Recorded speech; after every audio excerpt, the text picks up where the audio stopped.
What's up, Fight House peeps? I'm back with episode 16 of the Fight House podcast. It's me, Jason Sutcliffe, with my partner in crime. And Kenney. And it's going to be a goodie.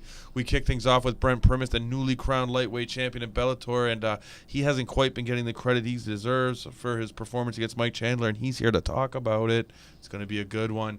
We're going to go on next. It's going to be Ray Rodriguez. Ray's looking for a fight. You know, he's had a tough time getting locked into a fight, and he's got his crosshairs focused on the fight god. And he's been in full blown attack mode on social media. So we're gonna talk to Ray. We're gonna see what he's got to say. Following that, we got the newly crowned LFA heavyweight champion Richard Odoms. Crazy fight, crazy Kimura. Guy's as strong as a bullet. Almost ripped his arm right off. I think he did, maybe. It's just incredible. Steven Peterson follows that up. He's got a big fight coming against Angel Huerta. So that's going to be good. Angel Huerta. I don't know why I did that. I'm sorry. It's going to be a great fight. It's one he's been looking for a long time. So he's going to talk to us a little bit about that. And then it's time to get back into the Dana White Contender Series. We're going to bring on Kenney. He's going to talk to us about his upcoming fight with, it's rumored to be C.J. Hamilton. We haven't got a confirmation on that. But first up is Steven Peterson, though, before him. Yeah, I said Steven Peterson. Did you? My bad. Sorry. I apologize. No worries, man. And following Kenney, it's going to be Lazar Stojadinovic. He's got a real tough fight. The rumor is Thanh Lee. We haven't got a confirmation on that, but I'm sure maybe we can lock something down today. Who do we got after that? We got Sean O'Malley. How could I forget Sean O'Malley, the man with the spin kick that went viral? He's headlining episode week 2 of the Dana White Contender Series. He's going to come and talk to us about that, and I'm sure he's got a big prediction. Looking forward to that conversation. Exciting fighter. Oh, man. Definitely my favorite prospect on the come-up. Definitely a huge fan. And we're going to close out the evening with Thanh Lee. Thanh Lee, we're going to talk to him. Like I said, he's rumored to be in there against Lazar. I'm pretty sure that's going to happen. Definitely stylistically, it's a crazy matchup. So we're going to talk to Thanh, see what he thinks about the matchup, and it's going to be a goodie. So stay with us. We got 8 big guests. It's going to be a good night. We'll be right back with Brent Primus. What's up, Fight House fans? We're back with the newly crowned Bellator lightweight champion, Brent Primus. How you doing, Brent? Welcome to the show. Thanks for joining us, man. I'm good, man. Thank you for having me on. Thank you. Absolutely. Huge night for you. Talk to me about the fight, man. How did it feel to win the title, to have it wrapped around your waist, man?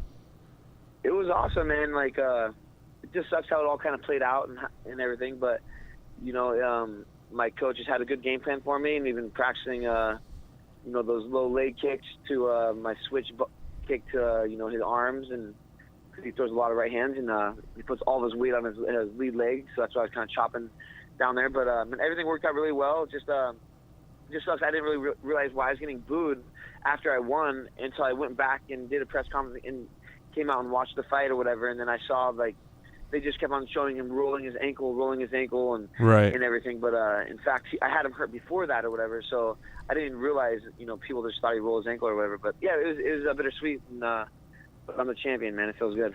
Absolutely. This has been a crazy year for you. You had a baby.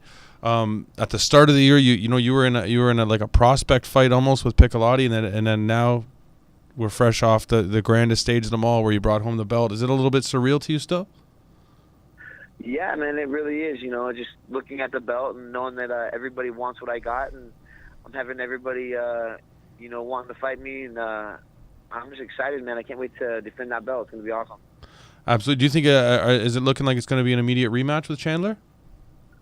Well, as of right now, Chandler has nerve damage from his knee down or whatever, so he can't fight until the nerve comes back in his leg, and who knows when that's going to happen. So last time I talked to Scott Coker, he said that if, the neurologist or whatever, and if they can't get his nerve working, then I'm going to be fighting somebody else. And so, if Chandler heals up, then I'm going to be fighting again, but if not, then I'm going to be fighting somebody else. What were your thoughts when you heard Chandler's version of the events on the MMA Hour? Because he seemed to kind of discredit any part of this being your skill set versus luck. He pretty much wrote this off to like bad luck, kind of. What were your thoughts on that? Like, I thought that I lost a bunch of respect for Chandler. I thought he was a good champion. I thought he was going to come out and tell the truth or whatever. And not only that, just listening to him was, man, just blew my mind. I used to think that he was a cool, humble guy, and they say a champion is humble in defeat as he is in victory, and man, he's just not acting like that. But Chandler knows, I kicked him in the first kick, the second kick, like I looked into his eyes, I knew he was hurt. My coaches were yelling, he's injured, his leg's broken, and man, I saw it right after I kicked him, his nerves started to die, and I talked to a couple doctors that emailed me and called me, and they said that it takes 30 seconds to 60 seconds for your leg to completely go numb once you get foot drop or whatever. And right. Man, it's just crazy to me. I can't believe it. And not only that, Scott Coker came out and did an interview, and he said that he talked to Chandler and read the medical report and said that it was from an impact from one of my kicks. And Chandler said the same thing. So man, he's just crazy that he's trying to discredit me, but it is what it is, man. It's just gonna fuel me more, and in our next fight, I'm literally gonna kick him in the same exact spot so gosh damn hard that I'm gonna give nerve damage again, man. So I'm ready for it, and it just kind of pumps me up listening to this guy, lie and just be disrespectful for sure. Yeah, man. I was a little surprised myself that he took that he went the route, but it could be just him trying to hold on to getting that rematch and keeping his name there and really keeping him as the number one contender. For sure. Do you feel like it's taken away anything from your achievement? Did it kind of cast a cloud on your night? It's supposed to be the biggest night of your life, right? Yeah, man. Literally, I had no idea that people just thought he rolled his ankle until I went and watched it on film, and the announcers were just talking about something else. They weren't even paying attention to the first few kicks I threw, and then they were oh my God, he rolled his ankle.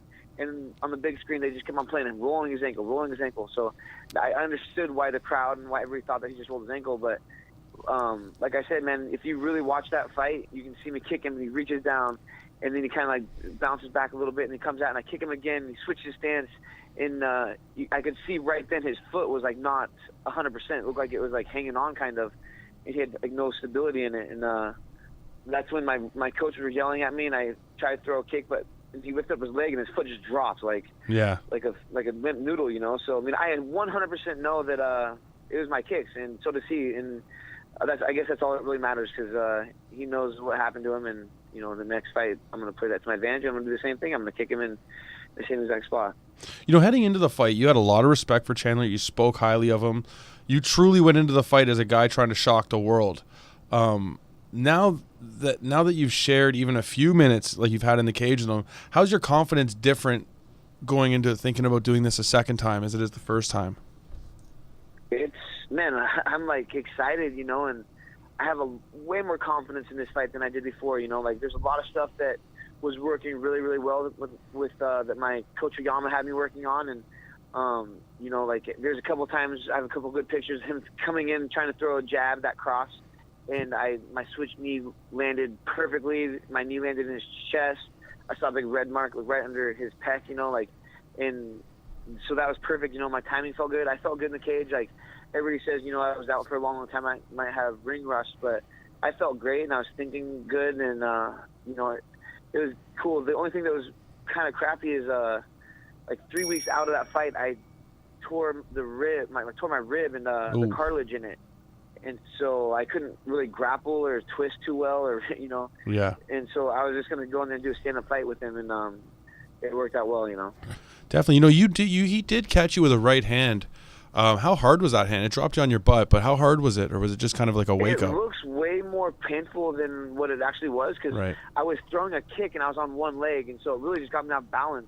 Got you. But I know it's hard, but that one was not hard at all. You can get hit in the head and you can feel it in your brain, kind of hear ringing or whatever, or just you can just feel it different, in your brain. But it was definitely not a hard punch. I was on my feet within less than a second, right.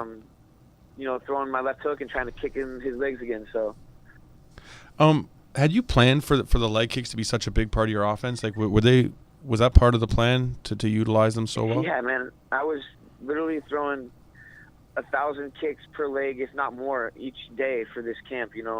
Kicks were a humongous part in this game plan, and a lot of people don't really throw kicks at Chandler, I think, because they're afraid to get taken down. But my jiu-jitsu feels really, really great, and I feel like I can submit anybody that's in my guard at this weight class, and so I can throw really hard, reckless kicks, and I can get taken down and feel comfortable still. You know, when the fight was finally done and you're taking it all in the octagon, what was it like to stand in the middle of Madison Square Garden and like have them wrap the belt around you and what was that moment like in the cage for you? A 100% lifetime dream, surrealness. It's just crazy. Like I was just thinking about, I'm having a kid soon. This money's going to be awesome for me and my family, and all those years and years and years of training my butt off, and everybody telling me I overtrain, and just all the sacrifices I make away from my family and just away from my friends, and all this came together, and I was literally so excited. It was a dream come true, and man, I just have the biggest support and biggest family, and man, I trained my butt off. So it was awesome. Not only that, just going in there with the injuries I had, I was really worried. I couldn't spar for 3 weeks out of my fight, and just like all these things like built up on me. And it felt great. It was like definitely one of the best feelings ever. Absolutely, man. Yeah, I know. I follow you on social media, and I've seen you've been celebrating all kinds with the belt, man. You're taking pictures with everybody. What was it like to go back home, man, and get that belt out there and with the people and taking pictures with fans and stuff? What's that been like? It's been great. It's been awesome. Like I actually had a bar in Eugene throw a celebration party for me. They threw the fights there for me and everything too, but they threw a celebration party in Starlight Lounge. Downtown Eugene, they're the best, man. Like I walked in and they had pictures of us our fight everywhere. They had a drink special. The drink special was, the first drink was Kicks Like a Mule. The second one was Foot Drop. And the third one was And New. And, man, it was awesome, just the support. And I walked in, there's so many people in there. And, man, I'm just blessed to have all the family and friends I do. It feels awesome. Do you think he deserves a rematch in your opinion? Before I did, but now I don't, just because he's totally 100% saying that he just rolled his ankle. Randomly, one of the best athletes, one of the best lightweights in the world, rolls his ankle on a soft canvas and creates nerve damage from the knee down. I just think it's hilarious. I can't believe he's saying this, and especially after Scott Coker read the report and came out and did an interview and said it was for my kicks. And, I just think it's hilarious. He in one of his interviews, he's like, "You're never going to get credit for this fight," and I think that's all he's trying to do is just make it so. I don't know what's better, if you blame it on yourself that you can't walk backwards, or you can't, fight without rolling your ankle, or somebody did kick them. But it's crazy. It is like, yeah, it's a bummer for sure. But like I said, I know what happened, and so does he 100%. And my coaches saw it that were there. I saw it. I know Scott Coker knows, and I know Chandler knows. So that's all that really counts for me. And I know my kicks, killed a nerve in his leg, and he's still injured, which.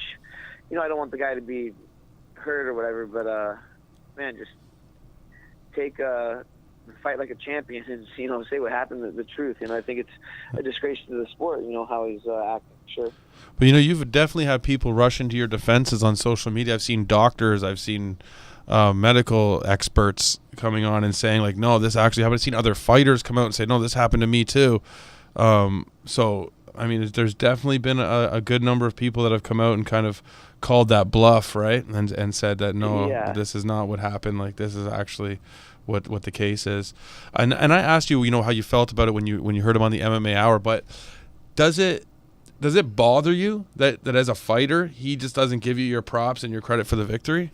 Is it irritating to you? It literally just tells me that he's not the champion I thought he was, like, I thought he's a great champion. It's crazy, like, me and my girl were in New York, and we listened to Scott Coker come out and say, "Oh yeah," I can't remember if he said. Chandler said that as soon as he got kicked, he was numb from the knee down, or as the doctor, he read the medical report. But Scott Coker came out and said that was okay. They saw it finally. What the hell? And then as soon as I heard Chandler talking and all the stuff he's saying, like he would beat me 1,000 out of 1,000 times if we were in the fields of freaking the Knights or something. I don't know what the hell, but the guy was.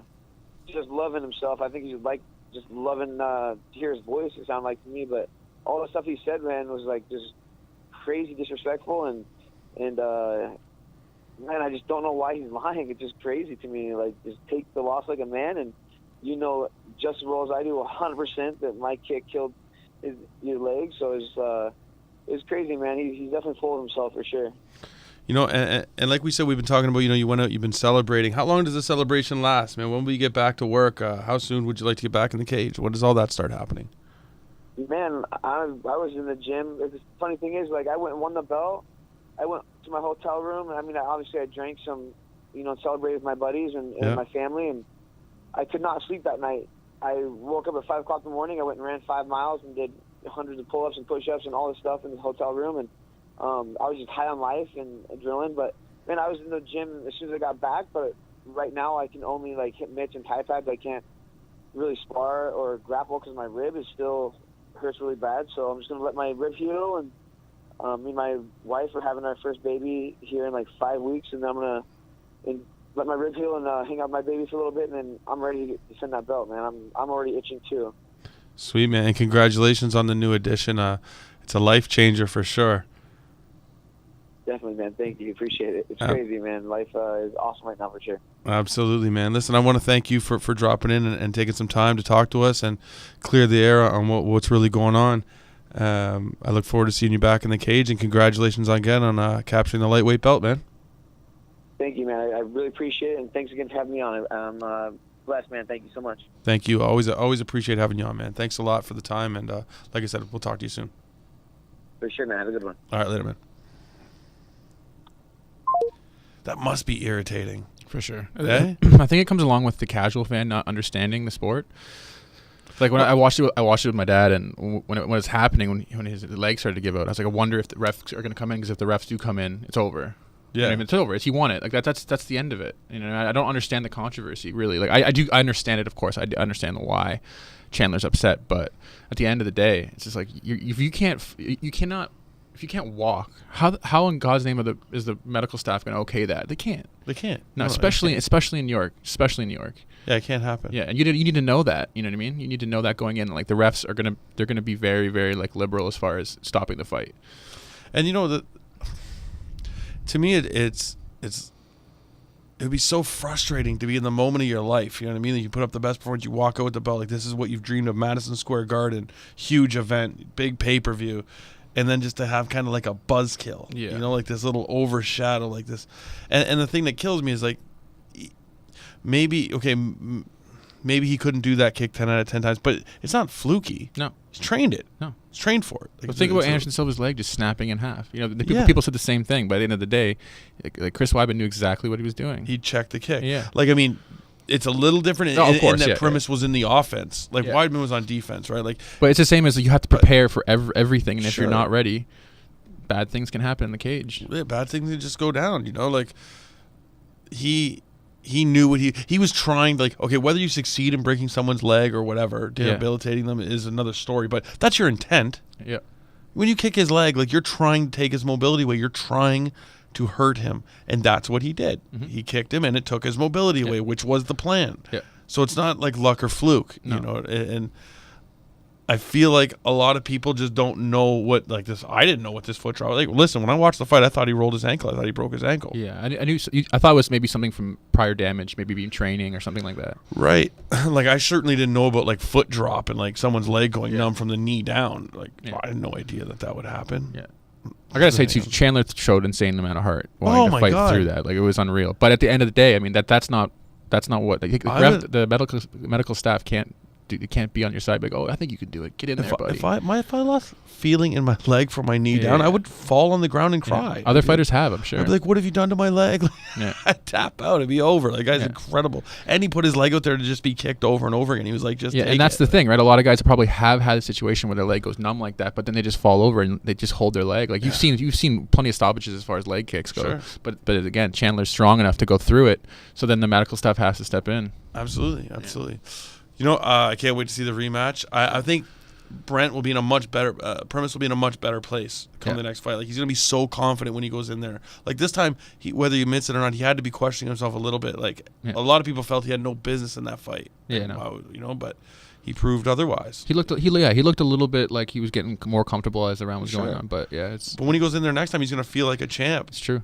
So I look forward to that fight. Anyway, good interview. Always enjoy talking to Brent. We're going to be back with Ray Rodriguez. Ray's been looking for a fight. He's been calling a few people out online. It's been an interesting week to follow Ray Rodriguez on social media. So we're going to talk to him about that. And he also has a new addition to the family. We'll congratulate him on that. and we'll see what else Ray has to say. So we'll be right back. We'll have Ray Rodriguez on the line with us. Stay tuned. It was a good fight. I mean, Rodriguez dominated the standing. And Rivaldo Jr., for the most part, really looked great on the ground. Got a few good takedowns. But I thought Rodriguez won this fight all 3 rounds. Although narrowly in a couple rounds, I think he dominated. What's up, Fight House fans? We're back with Ray Rodriguez. He's here to talk to us about some things going on. What's going on, Ray? Welcome to the Fight House. Thanks for joining us, man. Hey, thanks for having me, man. It's a pleasure, man. It's good to finally be able to talk to you. Yeah, man. Yeah. I think the last time we spoke was right before the Rivaldo Jr. fight. Yeah. Yeah, man. So how's everything been? Oh, it's good, man. Just training and enjoying the summer. I'm not taking any classes right now, so enjoying the summer with my family and Sweet. trying to line up a fight, man. Just not having any luck. Yeah, congratulations on the new addition, man. How's everything going with the new one? Oh, it's good, man. He's incredible. He doesn't really cry too much, man. It's amazing. It's amazing having my first boy. I already got 2 girls. Yeah. It's my first boy, man. So having such a calm child, it's nice. It's nice the first couple weeks, and I was expecting something completely different. Yeah, man, I hear you. My first son, I used to joke around and say to my friends, I'm like, he's hell on wheels, man. He just comes hard right from the moment he wakes up. Then I have my daughter, and it's like she's like that, like completely relaxed, just mellow, chilling out. I was like, hey, you know what? I'd have a few more if I could guarantee that I'll be like her, but there's no guarantees, right? Yeah, man. It's crazy the way it works out. Yeah, man. Yeah. So what's going on now? You're trying to get a fight. I was seeing something about August. Did you have something lined up for August? Well, I had an opponent, this cat from Mexico, man. His name was, oh, dang, I forgot his name already. Eduardo Bustillos. Okay. And he was 5-2, man, real tough guy. And I thought we had him in stone already, right? So they told me I was going to fight this guy. I was like, cool, whatever. I just need to fight somebody. At that point, I think they had already asked like 8 or 9 people. They had turned down the fight. So at that point, I was like, I don't care. I just would like to fight, you know? Yeah. So they said, this guy said yes, and I was like, cool. So 2 days after that, they called me back, and they were like, hey, he can't meet you at 135. He wants to know if you could do 140. And I was like, of course. It's not even a big deal. Like I said, I just want to fight. It's not a big deal. Yeah. So I'm still training, still getting ready, and then another 2 days pass, and I get another phone call, or I get a text message rather. And they're like, hey, this guy pulled out. He says he's not going to be able to make 140 in the 8-week time frame. Apparently he had blown up or something like that. And I was like, listen, I don't even care. Like, I'll fight him at 145 or whatever. It's not a big deal. I really wanted to fight at 135 because, honestly, that's my weight class. Right. I've been fighting outside of my weight class for my past 3 fights just because certain circumstances, Sure. people pulling out and just certain BS, political BS that I had to deal with. So I had been fighting out of 45 and I wanted to get back in my weight division. I know I'm getting pretty close to the UFC, so I want to show that I'm able to make that weight. It's been maybe a year and a half since I fought at 135, so I wanted to just make sure I was still relevant. But nonetheless, I was like, you know what? I don't care, man. I just want to fight. So they're like, okay, let me get a hold of this guy. I'll let him know that you're still in, blah, blah, blah, blah, blah. And nothing. Crickets, right? They called, nothing. He's not answering his phone anymore. He's not taking text messages. Nothing, right? So that fight went away. So this was, I think, at this point, we're on opponent number, I think 9 people had turned it down so far, right? This was the first guy to be like, yes, I'm going to fight, and then he's gone. So then I take it upon myself to start, messaging people, and nothing disrespectful, you know what I mean? Like, there's a couple UFC vets that I was interested in fighting. I'm not going to say any names, but Sure. a couple guys from out of state, out of Texas, and I was like, hey, it would be an honor to fight you, blah, blah, blah, blah, blah, and nothing. One guy messaged me back, and he was like, yeah, it's not in my plans or whatever. So that didn't work out. I messaged guys from Oklahoma, Louisiana, Arizona, New Mexico, and nothing, man. And this is not something that I like to do or something I do regularly, but I want to fight. You know, obviously we just had an addition to the family. Yeah. Pampers aren't cheap, you know what I mean? So I was looking for a fight, and still nothing, right? So I see this Delani Perry guy fight, right? I'm watching Access TV. Yeah. I see him fight, and he's just like this super arrogant cat. he gets a win over David Acosta, Yeah. who's really a 125er, and he won a split decision, which really I thought he lost. I mean, he got it was close, but I thought he lost. So I see his post for interview, and I was like, this guy's arrogant as hell. I was like, well, you know what? This guy claims. I mean, I guess you've talked to him before, right? I spoke to him, yeah, definitely. Numerous So times. he's like, I'm the best 135er on the planet, whatever. And I was like, well, this kind of makes sense. I can't find an opponent. This cat said he's the best, so let's make it happen. Sure. So I have the matchmaker reach out to him, and this cat says something like, I'm not fighting guys. What did he say? He doesn't want to fight anyone who's not undefeated. I think I saw something on social media about that. Well, yeah, that was his Facebook post. That was after I started calling him out. Gotcha. Whenever the matchmaker reached out to him, bro, he was like, I only fight on nationally televised cards, blah, blah, blah, blah, blah. I'm only looking to fight the best, whatever, right?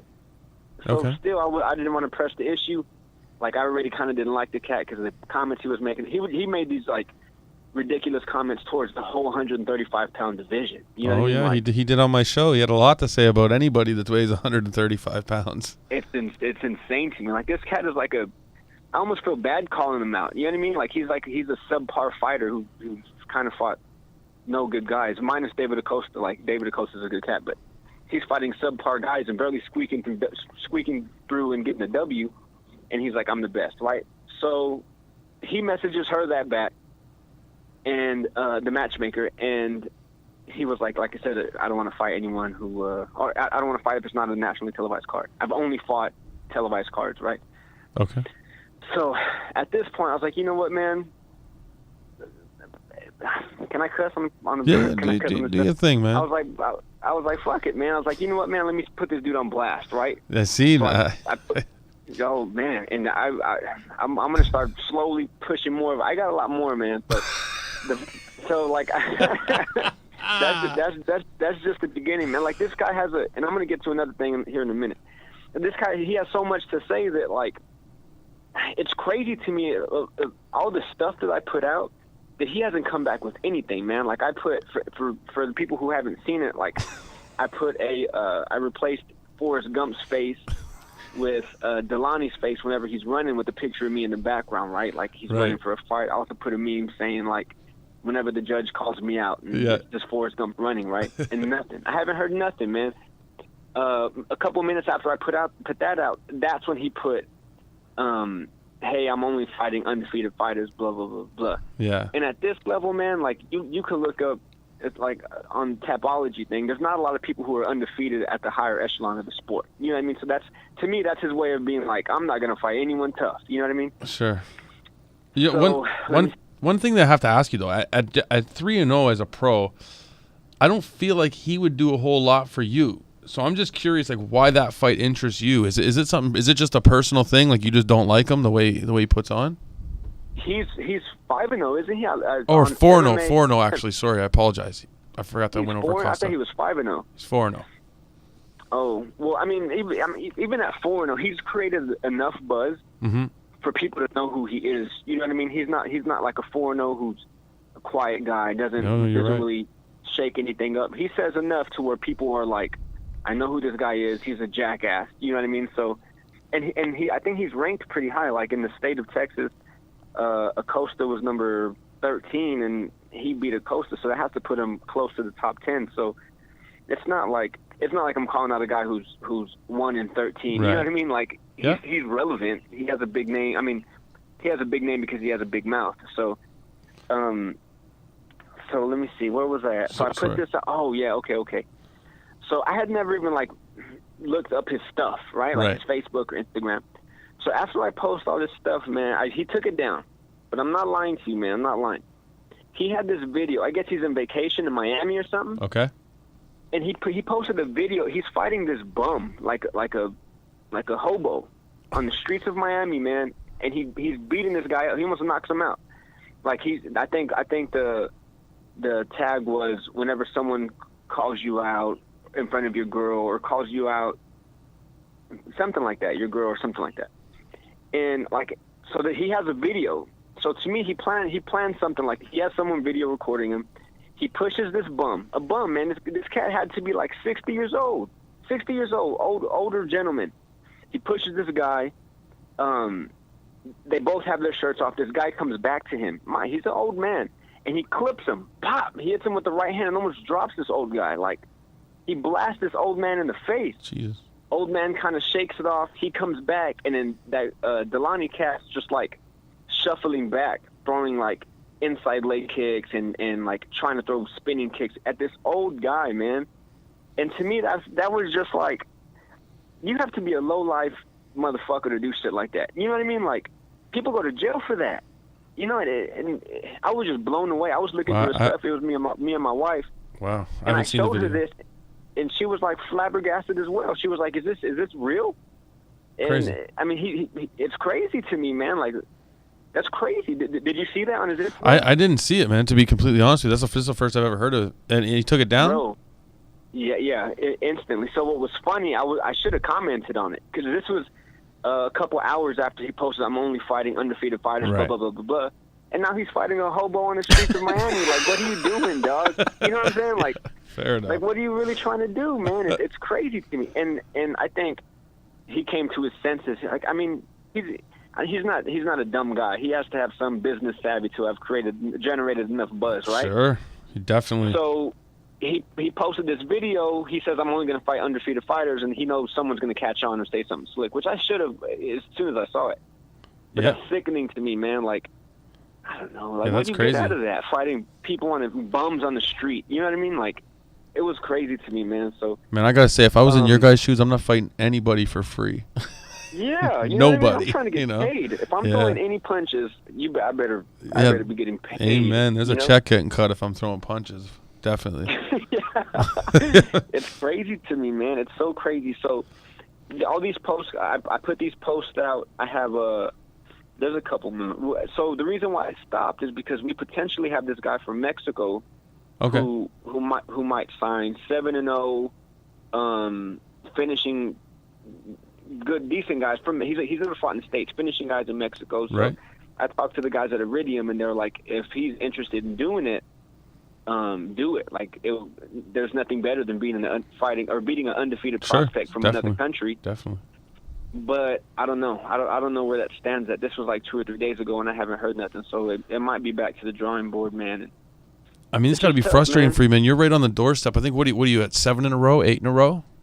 7 in a row right now, man. Yeah, 7 in a row. This is like, you're right there. Like, why do you think you can't find a fight here? Like, what do you think it is?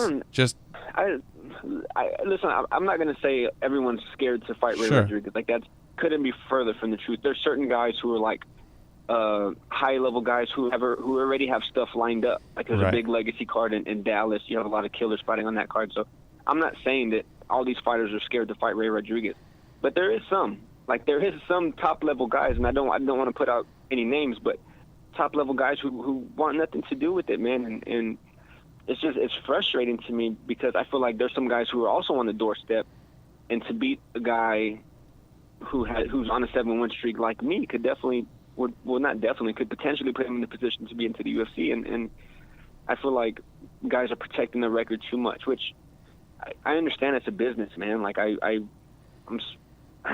you have to be smart with your first couple fights, right? Sure. Like, my first 5 fights, I'm not fighting UFC vets or guys who are on crazy winning streaks. Like, you have to be smart, obviously, right? But Sure. if you're on the precipice of being signed by a major organization, then every fight's tough. You know what I mean? Like, Mhm. I just don't understand it. So I don't know. I don't know why these guys don't want to take the fight. Like I said, there's certain guys who are already signed to LFA who have tough fights coming up. So, like, the time frame didn't work or whatever. So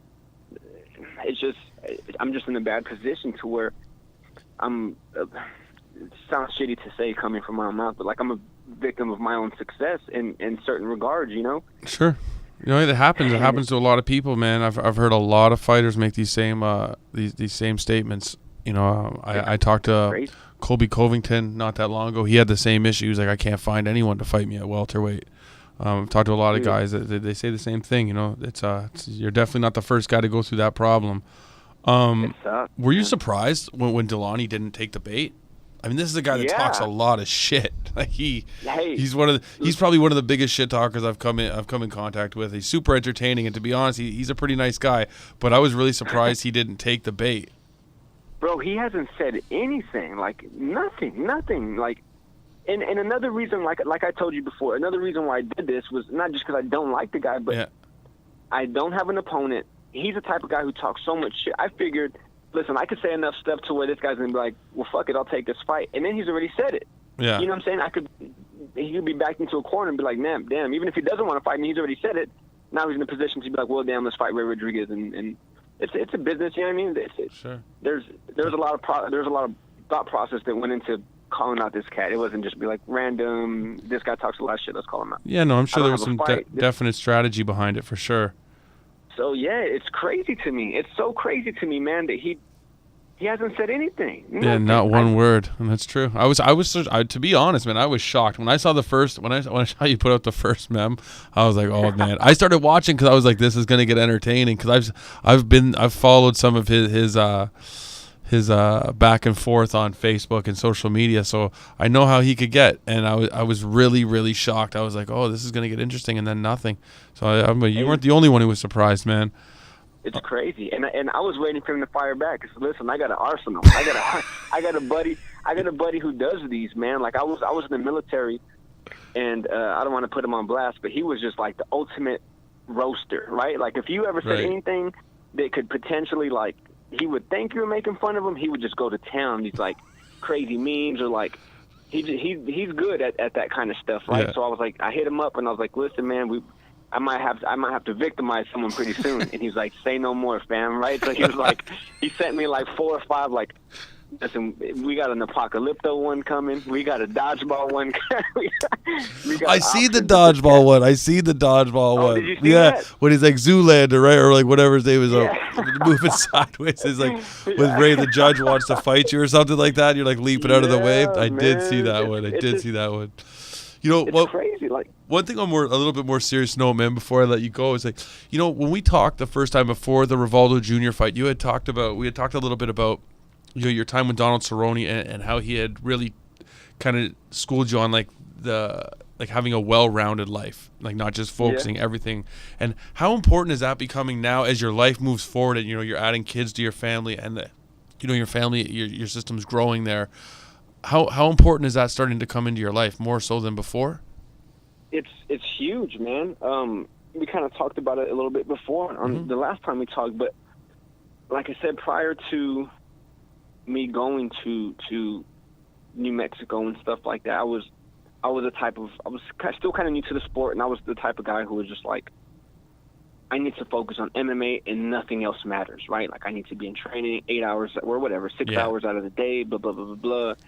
And I just kind of got burnt out, right? And whenever I went to New Mexico, and like it wasn't just a Cowboy Cerrone thing. I was there with Cowboy and Leonard, and like I said, it's not something that they told me verbatim, right? They didn't tell me directly, Ray Rodriguez, get your shit together, right? Yeah. But just being surrounded by these guys who, like, man, have a friggin' good time whenever they're not training. Yeah, they don't even talk about fights. They weren't even like, I forgot what card was showing whenever I was at him and Leonard's house, and they weren't even like watching the fight. They could give a shit about it. You know what I mean? Like we were out wakeboarding and at the lake and barbecuing and shit. And it was crazy to me. You know, it was like it was a come to life moment. I was like, damn, like this is the way the big dogs roll. Like it's not the only thing that they do. So moving forward, man, it's something that has helped me substantially. Like, I mean, you could tell my record has gone from 5-4 to 12-4, 5 finishes in my last 7 fights, and I credit a majority of that into being able to just live a well-rounded life and focus on my kids and my friends and having a good time and not making life just about me, man. Prior to me going there, sorry, you're breaking up on me there. Person, right? Like it was all about me, and if you weren't about helping me, then I wasn't trying to be around you, right? And that's just not the way life should be, man. You need to be, as much as you receive, you need to be ready to give. And I've had a lot of blessings in my life with everything, my family, friends, landlords. Like I just have a lot of amazing people in my life. And one thing that I've learned, especially growing up, is you need to be able to dish some out too. It's not just about you. Like, any fighter needs to be a little selfish, but you need to be able to give back to friends, family, anyone that's close around you, teammates or whatever. So I've tried to do that, man, and it just makes life a little bit more fun, man. Absolutely, man. And with that, I want to thank you for giving us some of your time, man, and coming on the show.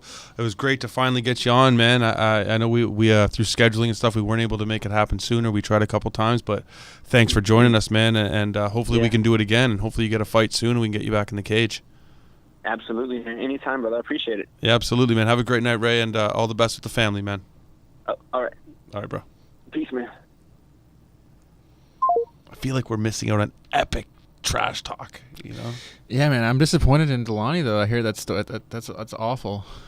Oh, the senior citizen? Yeah, that's crazy. Right. I'd never seen the video, which is surprising. I laughed earlier because it was a good setup the way that Ray put it. Yeah. But at the end of the day, that's not funny. You know, that's terrible. But that's why I'm hoping it's not as bad as he's saying. But I just can't imagine it not being.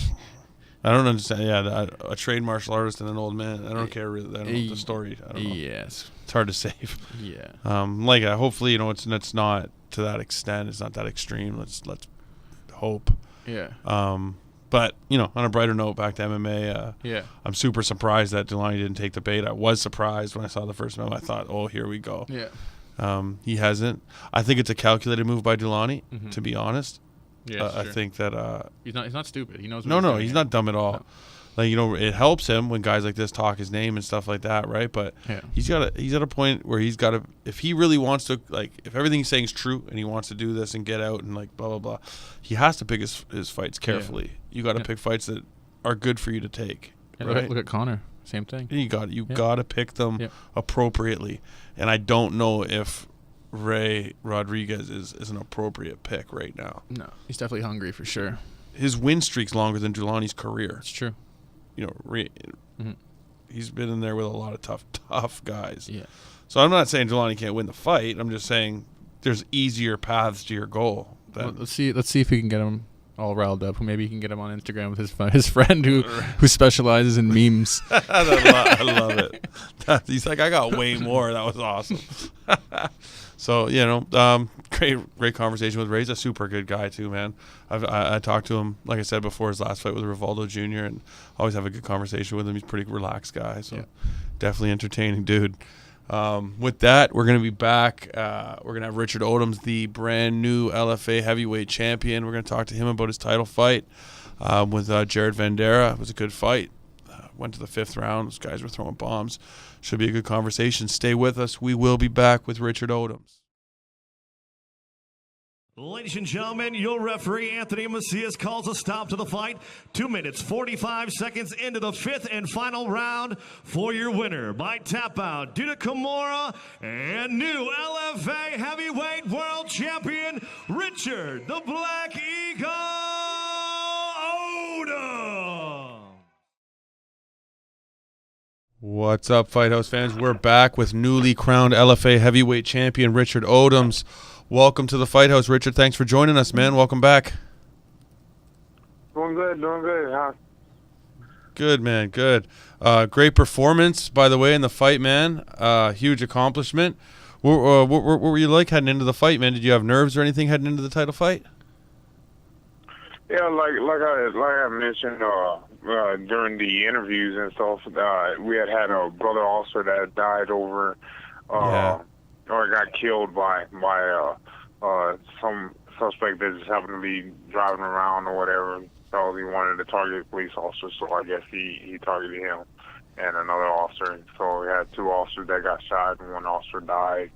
The other officer just got out the hospital. So, going into it, was a lot of anxiety, a lot of really thinking about what's going on as far as the situation at home. Yeah, man, I'm really sad. Really sorry to hear about that, man. It was a really it's a sad case. People lose their lives over nonsense. How much did that affect you on fight night? Like, how were you able to focus? Were you having issues with focus or anything, or? Oh yeah.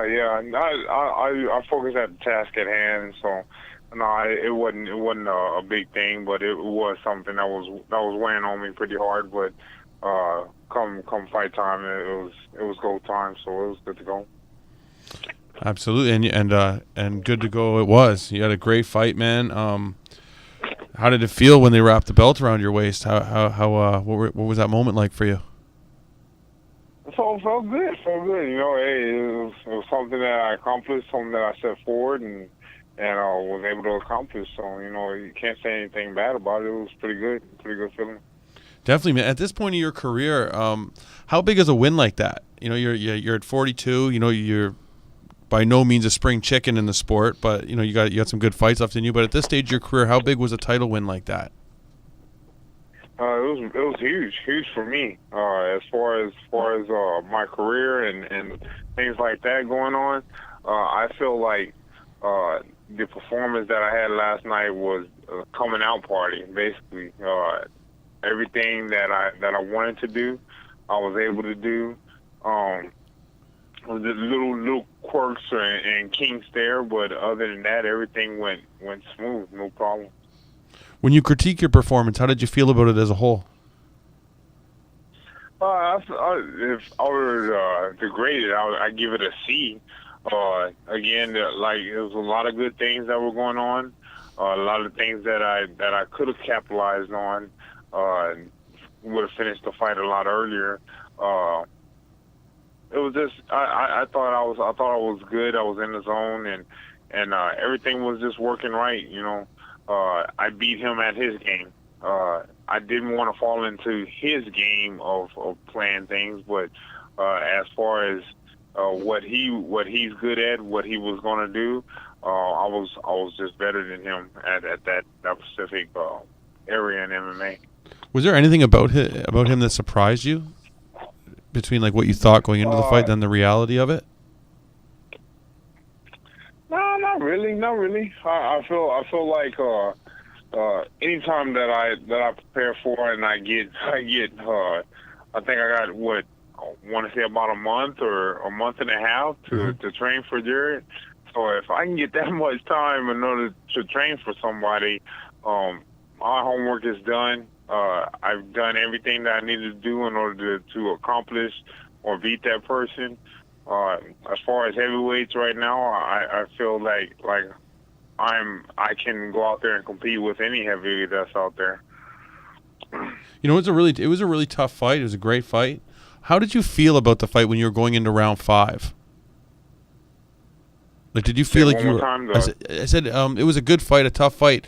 How did you feel going into round 5 about the fight? Did you go into round 5 feeling like you were way ahead? Like, what was your thought process as you were going out for round 5? My round 5, I wanted it to be a shutdown round. I wanted it to be a round that I took over. I wanted it to be a round that I took my stake and staked my claim in what I'm doing here. That I have every right to be here, and that, you know, how I'm going to be a force to be reckoned with. I wanted it to go 5 rounds. When it did go 5 rounds, the championship round, you coming out, I felt good. There was no cardio problems. I was ready to go.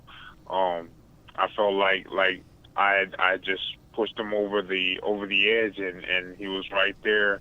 All I needed to do was just finish the fight.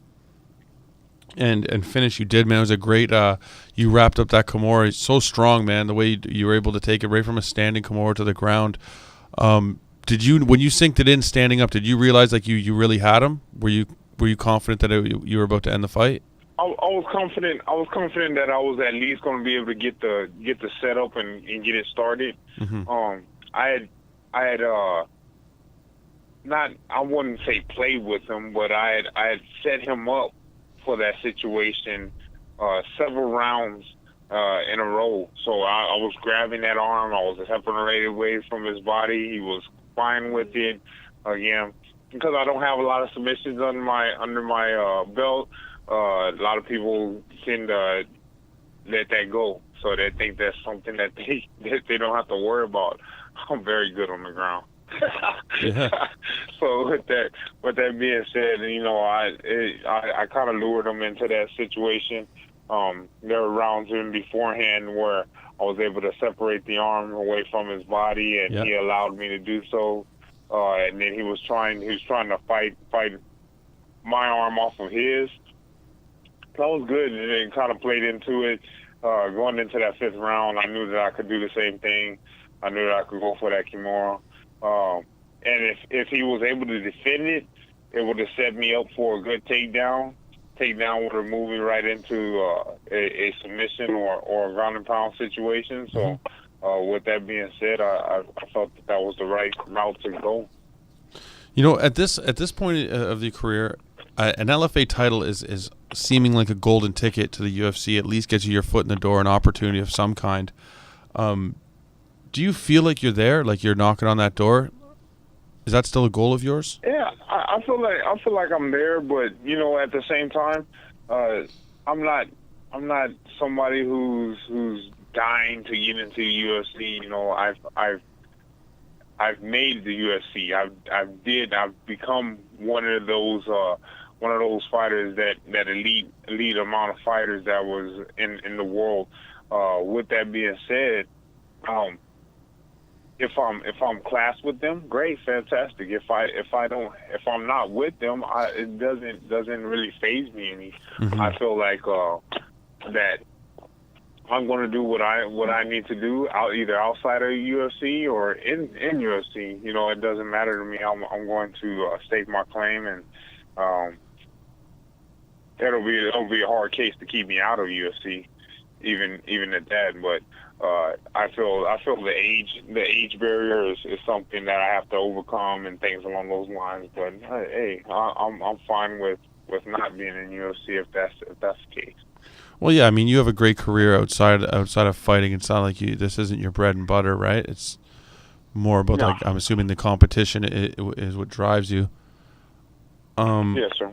Now, what do you want? Like, how many fights do you have left? Realistically, when do you see yourself? How much longer do you see yourself in this game? I'm not sure. I can't really say right now. Mm-hmm. Right now, I feel like I'm not taking a lot of damage. My body feels well as long as I'm healthy, as long as I'm not taking any damage, as long as I'm not having any ill effects from MMA. I feel that I'm going to be here. Sweet, man. What do you want next? Realistically, I would give myself 3 or 4 years. 3 or 4 years. Man, that's putting you that's putting you in a category with some big names, man, that have managed to stick around that long and have that kind of longevity in their career. So it's a huge testament to you, man. Thank you. Absolutely. What do you want next? How soon do you want to be back in the cage? Where do you want to go from here? I just want to defend the belt. You know, whatever heavyweight they want to throw at me, that's fine. You know, just give me the time to prepare for them. I'm good to go. I would say 3-4 months, be ready back in the cage, ready to go. Hey, man, I look forward to it. And listen, I want to thank you for dropping in and giving us some of your time. Busy guy. I know you're probably still celebrating a little bit. So thank you very much for sharing some time with us. I really appreciate it. I appreciate it, sir. Absolutely, man, and all the best to you and the rest of the police family out there in San Antonio. Hope things get better for you guys. Thank you, sir. I appreciate it. All right, man. Have a great day. Bye. Bye.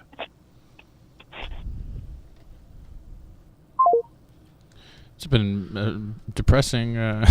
Jesus, man. Yeah, no, I had heard him talking a bit about it before the fights.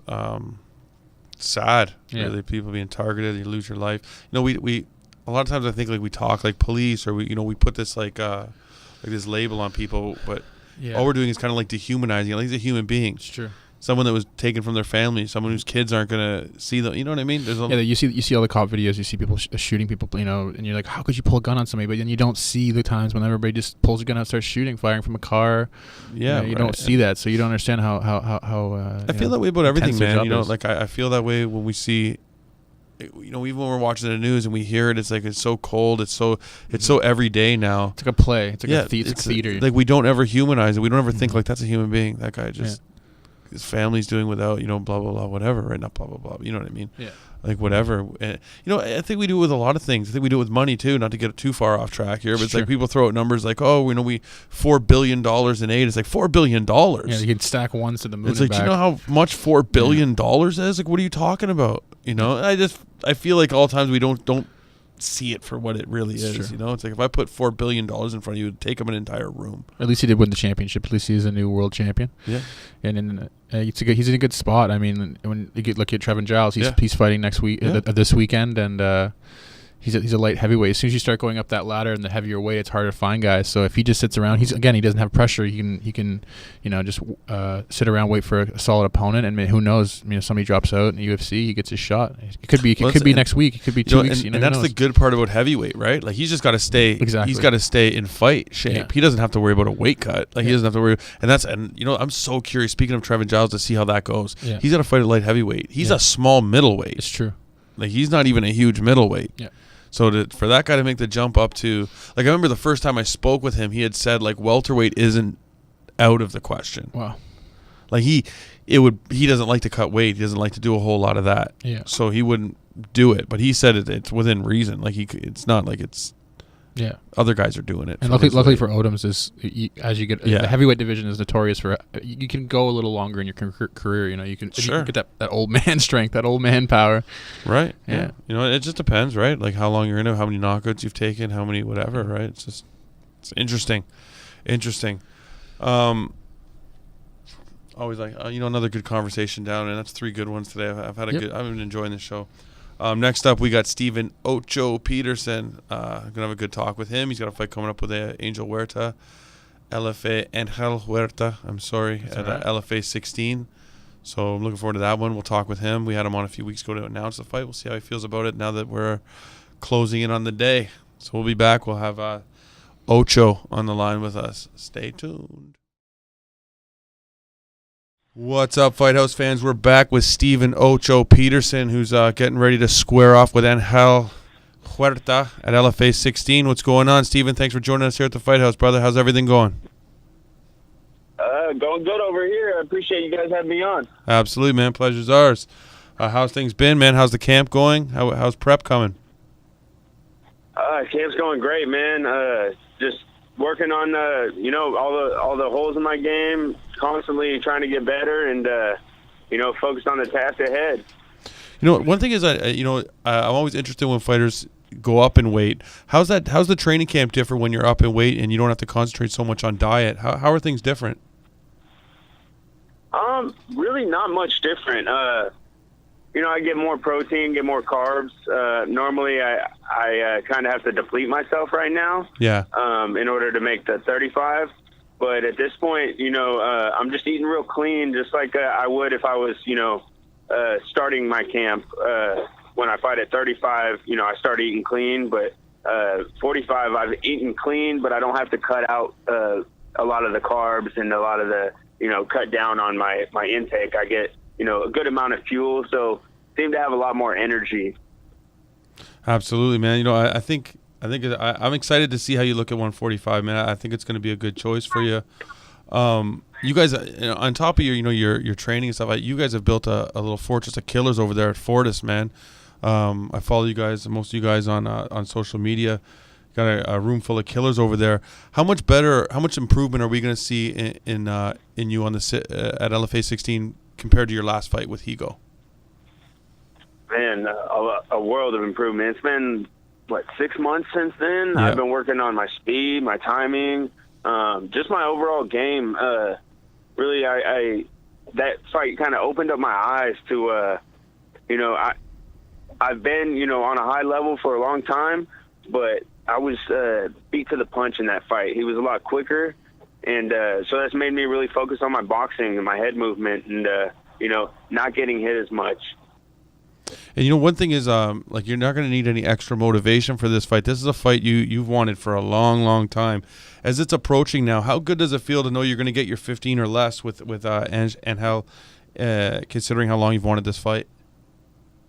Yeah, it's a long time coming. I've been calling him out ever since 2012. Right. We were supposed to fight, and he said he had bruised ribs for about 3 months, so I ended up, moving on and taking another fight. Mm-hmm. But, I've gone into fights with bruised ribs. I know it sucks, but we're fighters. This is what we do. You got to fight through the pain. And, I think what it comes down to is he knows it's a bad stylistic matchup, and he doesn't want that.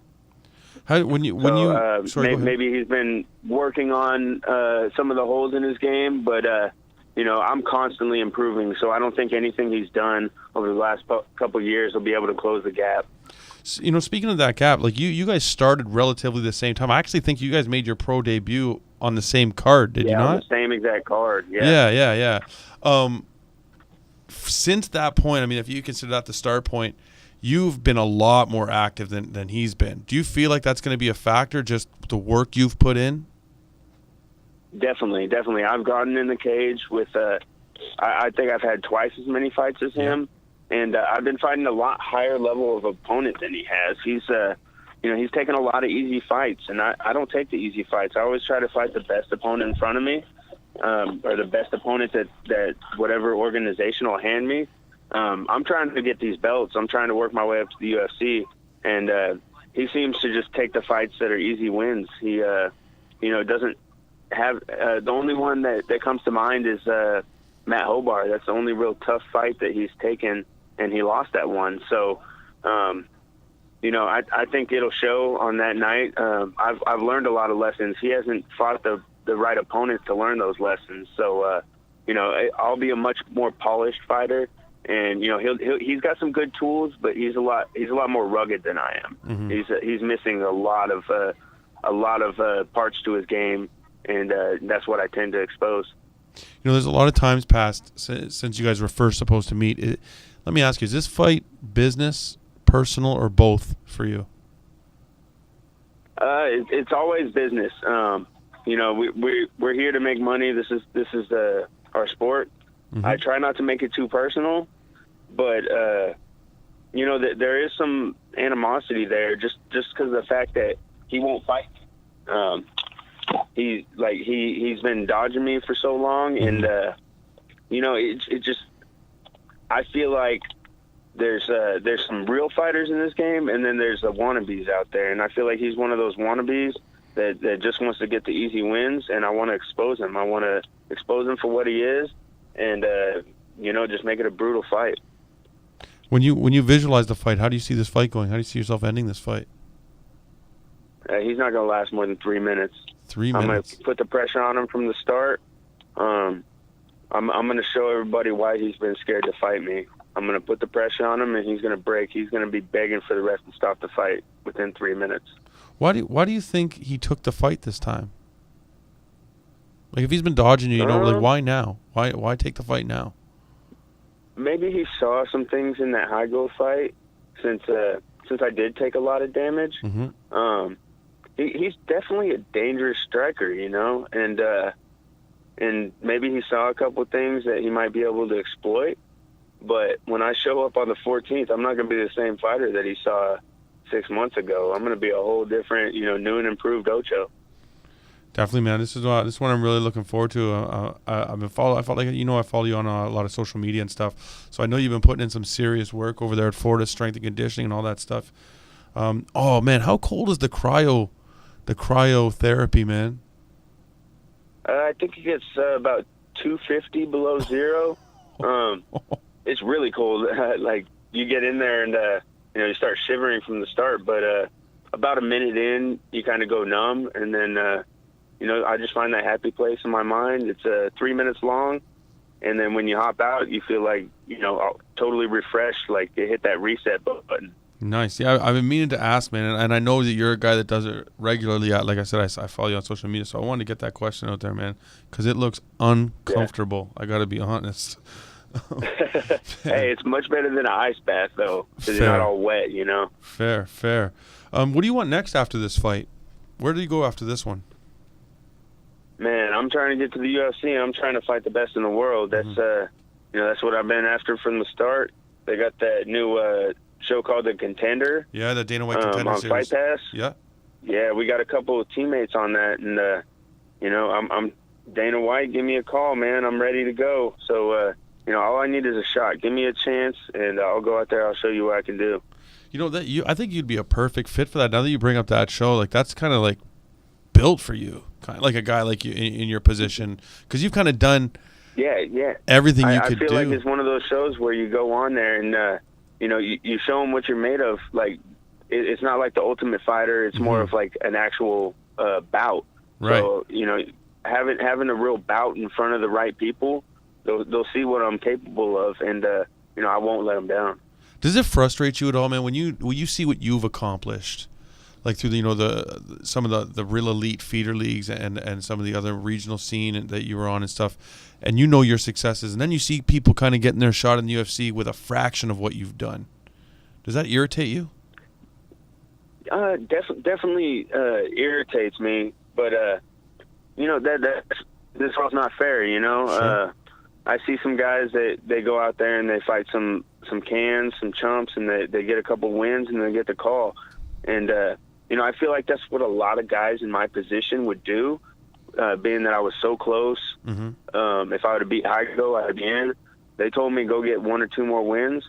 A lot of guys would go, fight some chump, but I've never taken those fights. I feel like it's disrespectful to the sport, and it's disrespectful to my fans and my career. If you go back and look at my record, everybody I fought has had a good winning record, and I'm going to keep it that way. I'm not a sellout. I'm going to keep fighting good opponents, and I'm going to show them why I deserve to be in the top 10. I'm going for the belt. I'm not just going to be here one day, gone the next. I'm going to be, when I get to the UFC, I'm going to stick around. Well, so what's your plan? Is your plan to move back to bantamweight? Are you going to stay at featherweight? Do you want to see how this fight goes before you make that decision? What's the plan? Sorry, you broke up on me there. Sorry. Career. You're breaking up on me there. Sorry, Steven. All of my. Say again. I said you're breaking up on me. Sorry there. Could you start from the top? Oh, sorry. There's a thunderstorm going on outside. No worries, man. Yeah. I've been fighting at 145 my whole career, but all my high-profile fights have been at 135. Right. So, I'm comfortable at both weight classes. So wherever the big fights are, I'll take them. I'll fight it. If the UFC called me tomorrow and they were like, "Hey, can you fight at 155 this weekend?" I'd be down. I don't turn down a matchup. So 35, 45, 55, wherever the big fights are, that's where I'll be. Got to respect that heart, man. With that, listen, I want to thank you for taking the time to speak with us. You always make time for us, man. I really, really appreciate that. And I'm really looking forward to this fight. I'm looking forward to see you back in the cage and see the improvement. Yeah, buddy, I appreciate you guys putting me on, man. I appreciate what you guys do for the sport and, just the coverage you give us. Oh, thanks a lot, man. We really appreciate that here at the Fight House. Thank you very much. And, hopefully we can talk to you again after the fight, man. I'll always get you back on the show. Shoot the shit a little bit. Yeah, I'd love to, man. All right. Most definitely. Awesome. We'll talk soon. All right, y'all have a good one. You too, Steven. Have a good one, bro. Good luck. All right, bye. Thanks. The guy's as tough as they get. I really like Ocho, man. I was watching a bunch of his fights and stuff. Well, I watched because when we started doing this, I hadn't seen too much LFA at the time, to be honest. But I started off with LFA 1, and I was like, man, this kid is tough. Like he said, I'm glad. First thing he came out and said that he needed to start some head movement and be first to the punch and all that stuff. And it's great to hear because it was frustrating because he clearly tough as nails, like so tough. Yeah. And it's exciting now because, like you said, the Contender Series. This is perfect for that kind of fighter where they're not necessarily looking for the most technical fighter. They're looking for somebody that they know when they put them out there on short notice that they're not going to just wilt. That's really what it is. Absolutely. And what I meant by that too is also a guy who's got a handful of losses. Yeah. Right, but he's got 18 wins, 19, almost a similar situation as Adam Townsend. Yeah. You know what I mean? Yeah. I still hope that guy doesn't retire. But anyway, you can have the wrong string of wins. It's just whatever reason, man. Yeah. Sometimes I really think that if you're not with one of the big gyms, or the main gyms, that you're making the road hard for yourself. Yeah.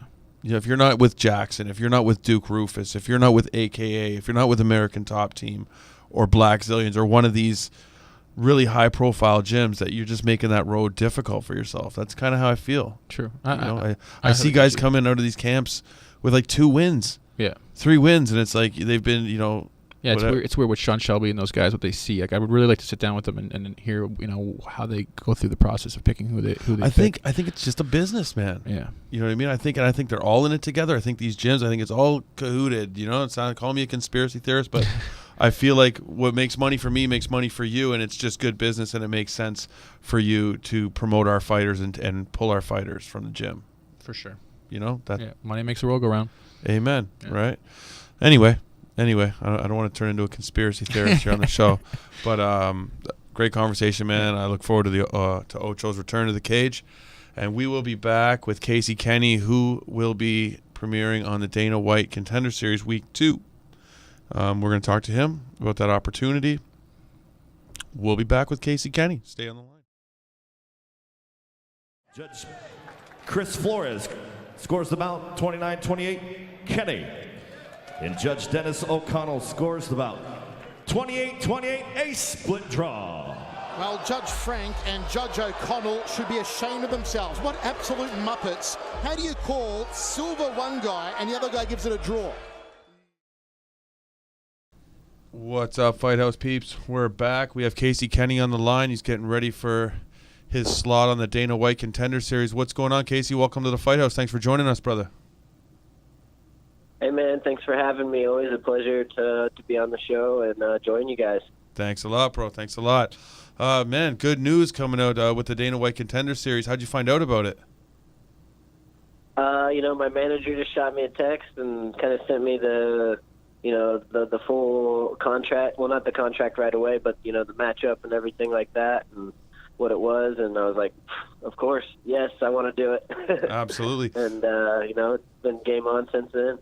Yeah, man. Was it a relief at all, like considering of how the last fight winning against Bruno Silva, was it a relief to get that call and realize like, okay, I didn't get set back by like bullshit judging? Yeah, man, it was. I figured, it wasn't like a huge setback for me. I didn't actually lose, but it wasn't like that spectacular fight that they were like, oh man, I want to sign this kid right now. Yeah. And kind of my savior, not my savior, but whatever you want to call it. My opportunity just boom right out of nowhere came, and the opportunity I need to show who I am. And how's prep been? They kind of know who I am already, but get that fight right in front of Dana, Mick, and Sean, and all those guys. So, are you excited to fight in front of those guys, or do you get nerves? How do you react to that? There's all kinds of emotions going into fights, but I'm assuming once it happens, it's going to be just like any other fight. I'm zoned in, going to get that tunnel vision, and I don't really notice too many people besides my coach outside the cage when I'm fighting, so that's kind of how I'm planning this one to go to, and then once it's all said and done, I can look over and be like, oh, crap, there's Dana White. Right. After your last fight, when we critique it or whatever, and you see the things that you things you would have changed or would rather have done, what changes are you going to be making heading into this fight after your last performance, things you would like to change anyway? Just certain things with kind of like my striking techniques, putting combinations together, countering better. Another thing I've been doing is I've been to the MMA lab in Phoenix here and there to get some sparring rounds in, but this camp, I think I hit like 4 or 5 training sessions over there. Just getting different bodies in, especially guys that are, high-level guys that are going to really try to kick my butt. I got some good training partners, but just to get a different look. And I think it was just something I needed at that point in my career. And, it's been working out, man. I feel great. Everything's been going good. I haven't changed a whole lot, other than a couple things, Chris and I have been working on our pads, and it's kind of translated into sparring, and then going to Phoenix and getting the sparring rounds over there. So, I feel ready to go. I feel like it's the time. I'm not sure. The fight, has it been formally announced yet? I know there's a lot of rumors I've been reading about C.J. Hamilton, but has there been a formal announcement? I don't believe so. I've been looking around. I know they posted like the week 1 on UFC Fight Pass either a week or 2 ago. They haven't posted this lineup yet. I don't know exactly when they're planning on announcing it formally, but I guess we'll see. So can you confirm or know that it's C.J. Hamilton, or you can't confirm that right now? I've only seen rumors on the internet. Let's just say that you nailed it on the head there. All right. It hasn't been formally announced, but that's who's going to be my opponent. Sweet, man. How do you feel about that fight? Do you know much about him, I feel or like have you it's watched a good him? one, man. Yeah, I know he's a tough wrestler with some he's got some decent strikes, kind of a wild striker. I think just kind of like my last fight, my grappling's going to be there when I need it, and maybe even showcase it a little bit more. Kind of put my whole full mixed martial arts display on show this fight. And then I think just keeping my combinations crisp, countering when I need to, having a little bit more volume in my attacks. My movement was pretty good. I've been working on my movement and sharpening it up a little bit, and just hit him with a fury. Absolutely. How important is it going to be for you to in the smoothness of your transitions between grappling and striking? Because I know it's a big part of your game. How important is the smoothness? Oh man, everything's always important in the fight, but I believe the timing. The timing of your strikes, the timing of your takedowns. That's everything in mixed martial arts. I got a pretty good grappling background, coming into mixed martial arts. And one thing I learned really quick is if you're ready to grapple and your timing's not there with your strikes, you're going to be in for a long day. So my timing right now on transitioning between my strikes and my takedowns is pretty on point. So I feel pretty comfortable there. Definitely.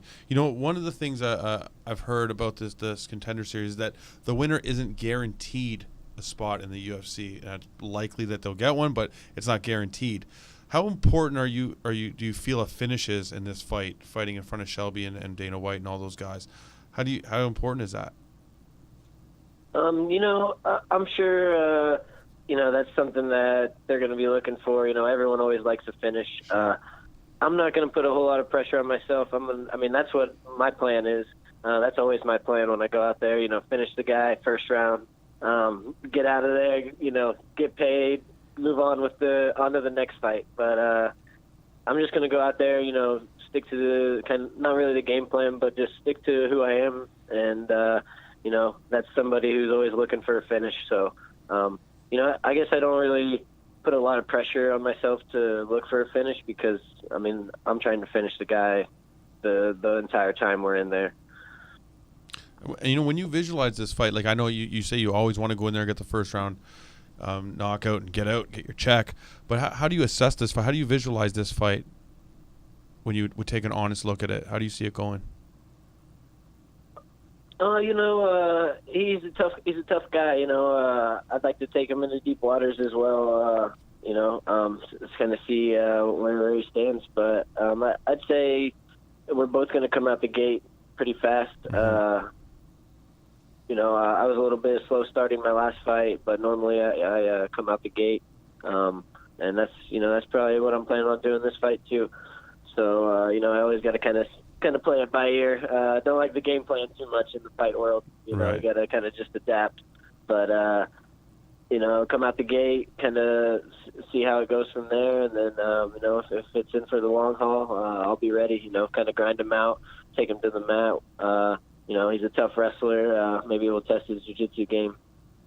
Definitely. He's also a really explosive guy. You might be able to drain him a little bit with some grappling early on. Who knows? God knows you have the skill level to do it.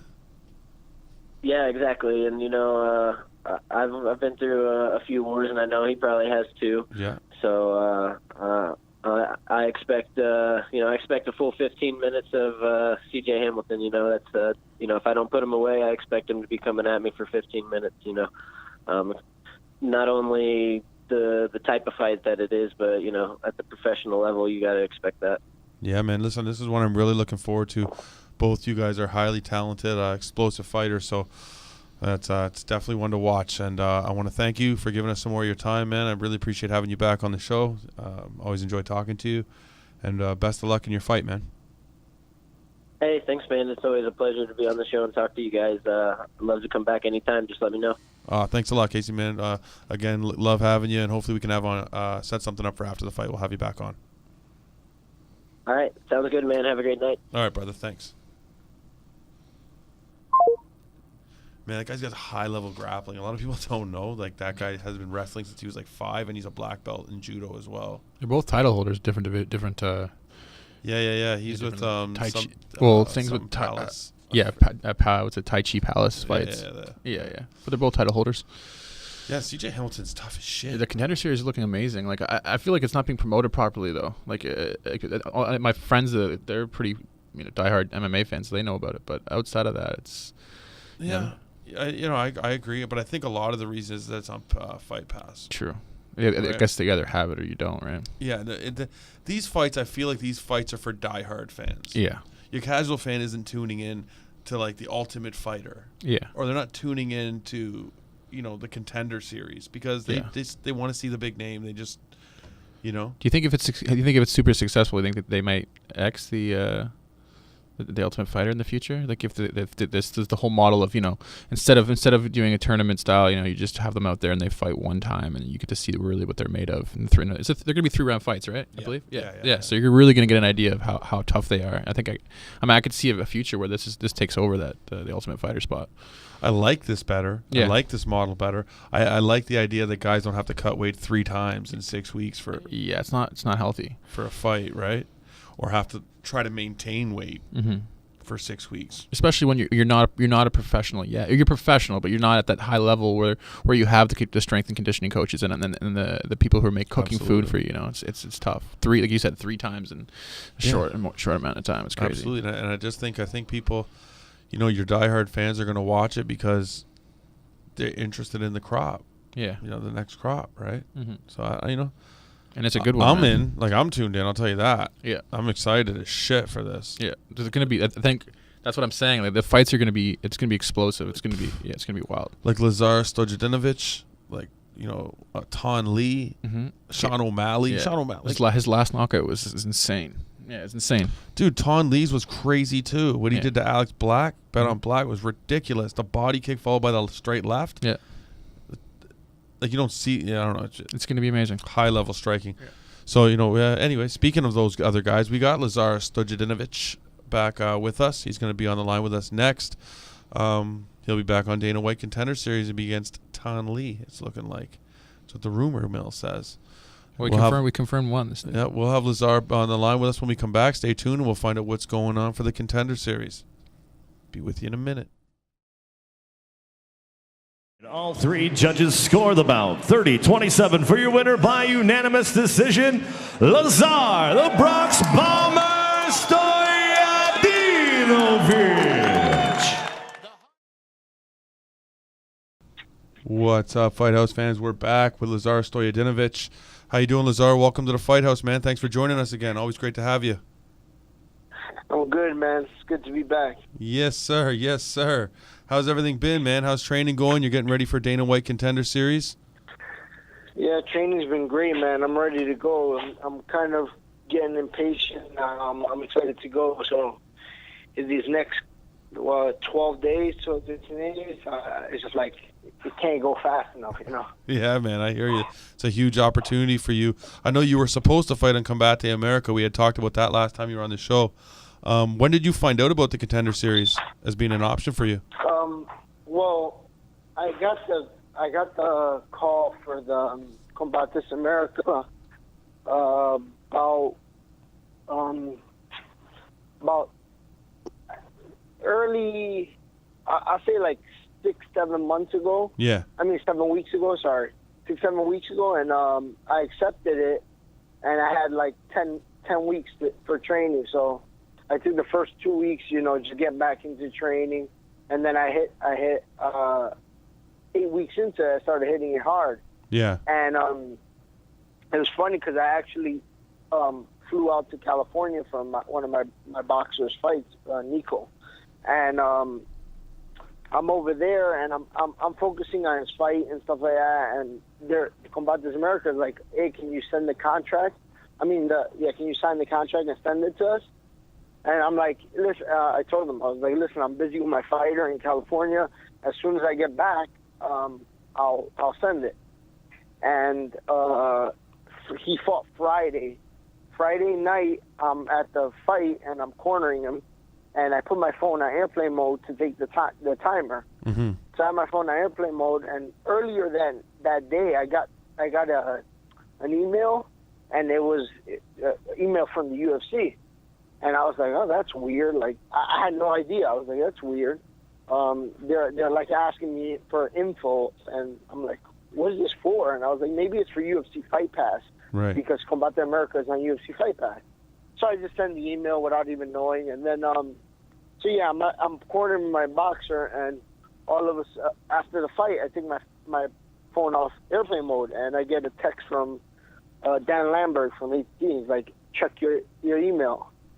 So I go back to my email, I check my email, and it's the contract for the UFC Contender Series. Nice. And I was just like, oh, wow. And I called Combate America, and I explained to them that, I didn't know. It was like randomly. I was just getting ready for that fight. I didn't know that it was even a possibility. I didn't even know about the show until they told me, like, on that day.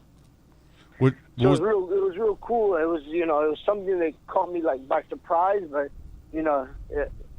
I'm happy it happened. I'm excited because I was going through a downfall. I was kind of waiting on a Bellator contract. We kind of went towards that path because my manager was going back and forth with Sean Shelby, and it didn't work out. And we went to Bellator, and we were talking to Bellator, and Bellator was going to send me a contract, but they wouldn't fight me till late fall. So they're like, if you want to get a fight in, you can get a fight. So that's why I took the Combate America fight. And then it was just a roller coaster, man. And then this happened, and I was like, I'm just going to go with this deal instead. With all the hard work, man, that you put in, and like I remember you wanted this fight, this shot with the UFC for a long, long time. How did it feel, man, when you sign that contract and you send it back and you sit there and you soak it in and you're like, all right, this is my shot? Like, what's that feeling like for you? Man, to be honest, like it was something that all along I thought that it would feel like a certain way, like of excitement and stuff like that. Right. But really it didn't. It felt very like, yeah, it's supposed to happen. Like, all right, yeah, of course. Yeah, like what took you so long? It wasn't like any excitement. It was just like something that should have happened I felt like should have happened a long time ago, Yeah. It's kind of like one of those like what took you so long moments. It was just one of those things. And then I went out and did some media stuff for the UFC, and we did some filming and stuff like that, and that was cool. And then I kind of like, I felt it a little bit, but still, man, the work's not done. This is just like people get excited, way too excited when they get their UFC contract or they get their first fight in UFC. It's cool, but the work's not done. And so you got that belt around your waist, and I'm not satisfied. Like, I mean, I've heard some rumors on your opponent. Have they announced anything formally yet? I know the rumors are Thanh. Well, Thanh I got tagged on a couple things on Twitter and stuff like that. It said Thanh Lee versus Lazar, but I mean, the UFC I don't think has released it. I know on Wikipedia it said Lazar and then versus to be continued. So I don't know what's going on, but it doesn't matter. I'll fight anybody that day. I don't really look up too much of my opponent. If it is Thanh Lee, I've seen him fight once, and that was because he fought LFA 3. Right. Yeah. After I fought LFA against Alec Black. Yeah. Yeah, and after I fought LFA, I was like, oh, let me keep up to date, and I started watching LFA, and I saw his fight. But other than that, I don't know too much about him. Were you impressed with it? I don't watch The Ultimate Fighter or anything like that. I didn't watch The Ultimate Fighter that he was on, but I know his record, and I saw that fight. Were you impressed with his performance in that fight? I mean, impressed. I wouldn't say impressed. Do I think that he had some skills? Yeah, I mean, he had some nice kicks and stuff like that. But I don't know. I think he's 31, and he's been fighting since 2014. I know he's been doing Taekwondo, but that really doesn't count. Yeah. But yeah, I mean, he's a young up and coming fighter, and he has some skills. I think he has time in the sport. Well, when you say Taekwondo doesn't really count, what do you mean by that? I mean, Taekwondo fight doesn't. They don't. I wouldn't count them as fights. Okay. It's like a jiu-jitsu match. I mean, you don't really count those as fights, do you? No, I see what you're saying. I was just curious on the context, man. Oh, okay, yeah. Like even a boxing fight, I don't really consider it a fight. Yeah, I see what you're saying. Boxing, so I mean, MMA is as close as you can get to a fight. So yeah, the old do what you got to do to survive type thing. Yeah. Yeah, I see what you're saying. It's a sport, but MMA is a fight. Do you have any nerves when it comes to like the fact of fighting in front of Dana White and Sean Shelby and all these guys? Like, are you feeling any pressure from that? No, I don't feel any pressure. I don't ever let any of that stuff. Like I said before, I've said it. I don't really care about people's opinion about me. I know that when you see me, you're gonna be impressed. But to me, it's the only person I'm always trying to impress is myself. Right. That's the person who I worry about. I don't worry about anybody else because everybody else can sleep at night perfect. I'm gonna be the one that's gonna be up thinking about it. True. They're saying that you're not guaranteed a shot in the UFC with a win. I heard them saying that. Do you feel like you need to go out there and finish him? Like, is there a need for that?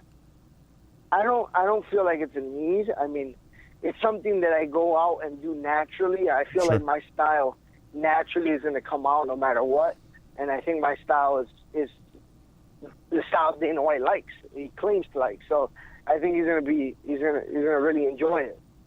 I mean, I've never fought in front of somebody and not enjoy my fight. So. Oh man, I'm a huge fan of your style. I'll tell you that. Thank you, man. I appreciate it. Big fan. Yeah, like I said, I don't have to force it. I don't have to force to be exciting. That's just me, man. That's just the way I am. That's how I fight. I'm trying to win 100% of the time. I'm not trying to beat the clock. I like being in there. To be honest, the longer I'm in there, the more fun I'm having. I hate when the time runs out. How antsy do you get as the fight approaches? Not due to nerves, or just due to like excitement. Like, how antsy are you right now, knowing that it's like 12 days away and it's closing in? Yeah, I mean, I try not to think about the fight. Right. Like leading up to it, like the weeks out. But as I get in the hotel, it's hard to sleep, and I'm excited. I just want to fight already. Yeah. Like, as soon as I'm getting there a little early, I'm heading out on the 12th. Okay. So I'm gonna get there with some time, and I know that once I'm there, it's gonna kick in. Yeah. And it's gonna be hard to kind of ignore, Sure. How are you like before fights around with being around your opponent? Like, funny story actually is so when I went out to do media with the UFC and stuff like that, on the way back from going to the airport to get back to Miami, they put me and Stan Lee in the same limo. And I mean, it's just, I don't really have a problem with it. It's whatever. I don't get I'm not one of those fighters that has to get all riled up and like in your face. I think that's a sign of fear. So I don't have to do that. I mean, like if it was up to me, I wouldn't even care to know my opponent's name or anything about him. It's just you show up and you fight. Like, true. I hate the whole getting in faces or getting all riled up for no reason. True. We're gonna fight, so it doesn't matter. Yeah, no need to get excited. We're going to settle this in just a little bit. Exactly. Gotcha. So I mean, it doesn't bother me. It's just kind of awkward, It's just kind of like. It's kind of like, hey, what's up, man? Yeah. That's it. I hear you. But it was cool. I mean, he didn't say nothing to me. I didn't say nothing to him. It wasn't like disrespectful. It was neutral. It doesn't need to be disrespectful. It doesn't need to be, you know, buddy, whatever. Yeah, I got you, man. You're another person, you know. If I see somebody in the street, I don't know them. I'm not gonna have, hey, how's it going? I'm not gonna have any beef with them or talk to them. It's just neutral. Fair enough. Listen, with that, man, I want to thank you for coming on and giving us some of your time, Lazar. You know how I appreciate having you on the show. I always love our conversations. You're a real down to earth guy, man. I love being on, man. Thanks, brother. I want to wish you all the luck in the fight, and you know, hopefully we can get you on afterwards, man, and talk to you a little bit about it. Of course, man. All right. Look forward to it, man. All right, thanks for having me on, man. All right, best of luck in the fight, bro. Bye. Bye. Thanks, man. Bye. You know, these guys are going to go to war. Yeah, every time we do another interview, I just get more and more excited. You know, I like that he confirmed it was Thanh Le. Yeah. That's two. That's 2 for 2. Well, because at the first he wasn't really confirming it, right? But then when it was how like, could he be in the limo? Why would he be in the limo otherwise? And I said to him, like, does it bother you to be around your opponents? And he was like, they put me in. Like, funny story, they put me in Thanh, so I like at least we know it. Yeah. Dude, that makes this ultra exciting for me. Thanh Le's a savage too. Yeah. From like they fight at 2 different distances though. Yeah. That's gonna make this fight Lazar super hasn't interesting. Lazar hasn't lost since October of 2009. I mean, if that doesn't make you hungry, like he's saying, like he thought that it would be more intense, a better feeling, but I think it's just he's been fighting for so long. It's this old hat. This is the next guy. You know what I mean? Yeah. It's the next opponent. And the thing that people don't realize, you know, he's got a deceiving record because people look at him and they see these losses, they see this record, and they're like, huh? Yeah. But they don't realize that like Lazar did not train for like the first half of his career. Like, he didn't. He would just take fights. He's a boxer. He's like, yeah, whatever. You know, no jiu-jitsu skills, no ground skills. Yeah. Just whatever. Let's do it. I just fight. Like, we want to fight. Let's fight. Yeah, you know, nuts. And Thanh Le's no. He's a slump. savage, bud. Yeah. A savage. Not a fan of the Taekwondo. Huh? Joe Rogan will like to hear that. My son's at home like, Daddy. Yeah. But I take Taekwondo. So no, but he explained it. It's just because you have to add that element into it. No, and he's right. He's 100% right. Anything that excludes any aspect of fighting takes away how much of a fight it really even is. Not having soccer kicks and stuff like that and the knees on the ground, I really feel like I understand it because of the fighter's safety, but it does take away. Like Chris Weidman whining about, you know what I mean? It's just like, dude. What's the difference if you had one hand on the ground or 2? Yeah, at the end of the day, you lost. Yeah, you know, it is what it is. Super looking forward to that fight. Anyway, you know, we got Thanh Le on the show too, so we're going to talk to him a little bit about that. Up first, really looking for that. But first, we got Sean O'Malley, Sugar Sean O'Malley, the human highlight reel. Yeah, I feel like giving him the nickname because the dude just does some stuff, and he's guaranteed on social media that this is going to be another one like the last. So you know, I'm super excited for that. It's going to be interesting. Stay with us. We're going to be back with Sean O'Malley. It's going to be a goodie. There's that short left. Good power out of both hands from southpaw, and watch the spin. Boop. Accuracy. To have that accuracy on the spin technique last second. There's that rear leg kick to the neck. Shin bone to the neck. That'll get the job done, definitely. What's up, Fight House fans? We're back with Sean O'Malley, who's about to take on the Dana White Contender Series, headlining the show. What's going on, Sean? How you doing, brother? Thanks for coming to the Fight House. Welcome. Thank you. Doing good. How are you? Not bad, man. Everything's good. Glad to have you back. How's everything been, man? How's training going? How's camp? How's all that good stuff? Everything's been going awesome. Just been doing a lot of conditioning. This kid I'm fighting, he doesn't wrestle. He doesn't do jiu-jitsu. He strikes. Yeah, so I've seen that. I'm pretty much taking this like a kickboxing fight, really. So I've just been doing a lot of kickboxing. Nice, Bray. You're breaking out some new moves for us, man. You gonna drop a little gem for us? I got plenty of moves. I got them. Yeah, I got some ideas. Fair enough, some man. ideas for a knockout. So. Nice. Is that the prediction, man? Is that your prediction for this fight? Always. A knockout? Every fight I take, my prediction is gonna be me knocking him out. Fair enough, man. Fair enough. When did you find out about, that you had the slot on the Dana White Contender Series? When did they let you know? I would say about 7 weeks ago, maybe 6-7 weeks ago. I've known for a good amount of time. Nice. So that gave you a nice little amount of prep time. Yeah, for sure. This is pretty much my third fight back to back. Yeah. this year, so it's been nice. I've been in shape for a long time. I'm super pumped for this one. Well, I guess it helps a lot too that you've pretty much come out of your last 2 fights completely unscathed. Like, you didn't really take a shot in your last fight. I don't even think he hit you. It might maybe once or twice. No, my last 2 fights, I really haven't been hit. Yeah, so actually, my last 3 fights, actually, I don't even know if I've really ever been hit in a fight. Yeah, I was about to say your whole career. Good stuff, man. I know that when we had spoke originally, like I think the first time we spoke, you had said like you were in no hurry to make the UFC. You were willing to spend your time, and cut your teeth on the smaller promotions. How do you feel about the timing of all this? This is awesome. So we're not guaranteed to get signed after we win. So I'm not too sure about that. But if I go out there and knock this kid out in style, I'm pretty sure they're gonna try to sign me. But if not, I'm not. Like I said, I'm not worried about it. I know Bellator would probably offer me some good money. Maybe have a little see what Bellator offers me. Do you feel? We'll see. You got to feel like you're right there, man. Especially with the style points you're throwing on top of these performances. Like I'd imagine if with a knockout, I'd be baffled if they didn't sign you. Like, I mean, you got to feel like that. I'm sure you don't want to sound too cocky or whatever, but I'm sure you got to feel like that. I know, yeah, I totally feel like that. I would be kind of surprised if they didn't, because I'd be 8-0 with 7 finishes. If I knock this kid out, I'll be on a 4-fight knockout streak. So yeah, I would be definitely surprised if they didn't want to. But like I said, if they were like, it's all good for me. Yeah, no, you're very easygoing like that, man. I dig that about you. You're so relaxed. But just so everybody knows, the opponent we were talking about Alfred Kashakyan.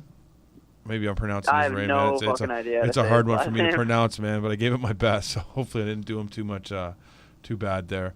How much do you know about him? Like, what have you seen on him? How do you feel about it? When I got offered him, I got offered him. Me and my buddy looked him up, found one of his last fight. Right. Watched it. Wasn't impressed. I was pumped about the matchup. I was like, oh yeah, this is So you're breaking up on me, brother? What's that? So you're breaking up on me. You were pretty pumped about the matchup? Oh yeah. I was pumped about the matchup, especially for this, like, for Dana White's Tuesday night fights. Like, I know Dana's going to be there. Right. Snoop Dogg's going to be commentating. It's going to be on Fight Pass. It's going to have a lot of views. So I was just super pumped about the matchup. Yeah, man. How do you like? What do you think of his skill set as far as critiquing him? His skill set? Yeah. What did you think of it as far as like critiquing it when you're looking at it? I don't think the kid knows how to wrestle. I mean, I don't think he's ever learned it in his life. I don't know if he does jiu-jitsu. So as far as striking, I didn't really watch enough to get a good idea of his skill level. Mm-hmm.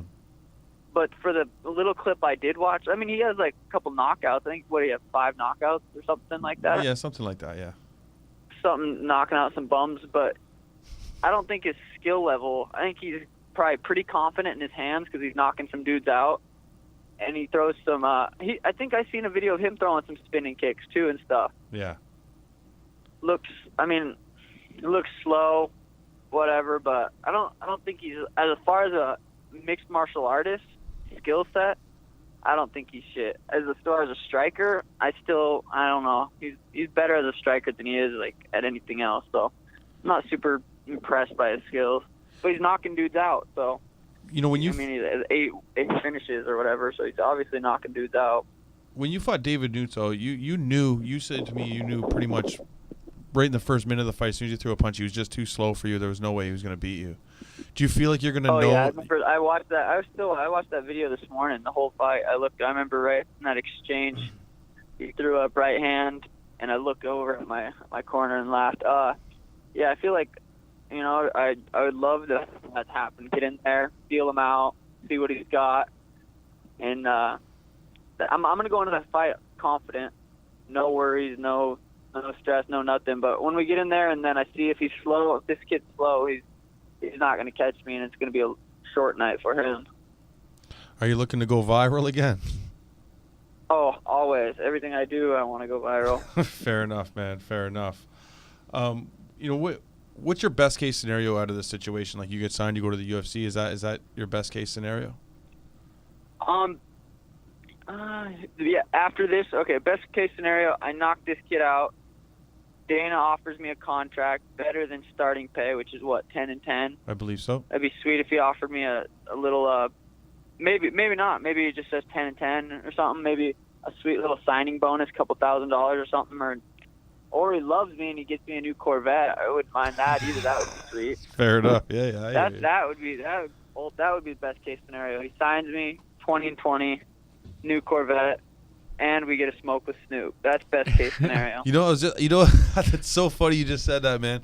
Because I was talking with the producer here just before we gave you a call, and I said the one thing I wanted to ask is, I know that you're a smoker. You like your weed. You're not shy about that on Instagram. I love your robe, by the way. That's appeared on Instagram dozens of times. That's badass. What happens with USAID and stuff? How does this work for you as being a regular smoker and stuff? Like, how do you wean down? How do you go about this? So I'm not. So I just read an article the other day that was in March, I think. It said that so we're not getting tested by USADA. I don't think we're getting tested by the Nevada Athletic Commission. Okay. And I think they just passed a rule, I think it was this year, to where we can have 3 times as much THC in our system than we were allowed to before, which is a big deal, I guess. So I'm just gonna just gonna kind of slowly cut it out. Gotcha. And they test it stores in your body fat or some shit, and I don't have any body fat, especially when I cut weight. My pee's gonna be diluted. I don't know. I think I'll be fine. I'm definitely don't want to test positive and get my money taken away and win. That would really suck. So I'll test. I'll be good for it, I think. What's harder for you, man? Cutting weight and dieting down, or quitting smoking weed? Quitting smoking for sure. I walk around at 148. I don't really even cut. I'm still eating. I'm gonna eat a good dinner tonight. Yeah. Dieting's not super hard for me. I eat super good always, so that's not the hardest part. Definitely quit smoking just because I love it so much. I mean, it helps with anxiety at night. Sure. Helps me sleep, relax, calm down from the day. Just I don't know. Yeah, definitely quit smoking. It's harder. Yeah, man. Hey, listen, I'm a smoker too, so I completely understand where you're going with that, man. Oh yeah, it really sucks that it's considered a performance-enhancing drug for sure. It's so ridiculous. It really is. The only thing it's ever increased is my ability to eat Doritos. It's like, see, that's actually the thing about, because right now I'm about 2 weeks out-ish. Right. So now I'm gonna have to start cutting out my smoking, which is the only good thing about that is I don't get the munchies and I won't eat more at night. Fair enough. My weight goes down. Yeah.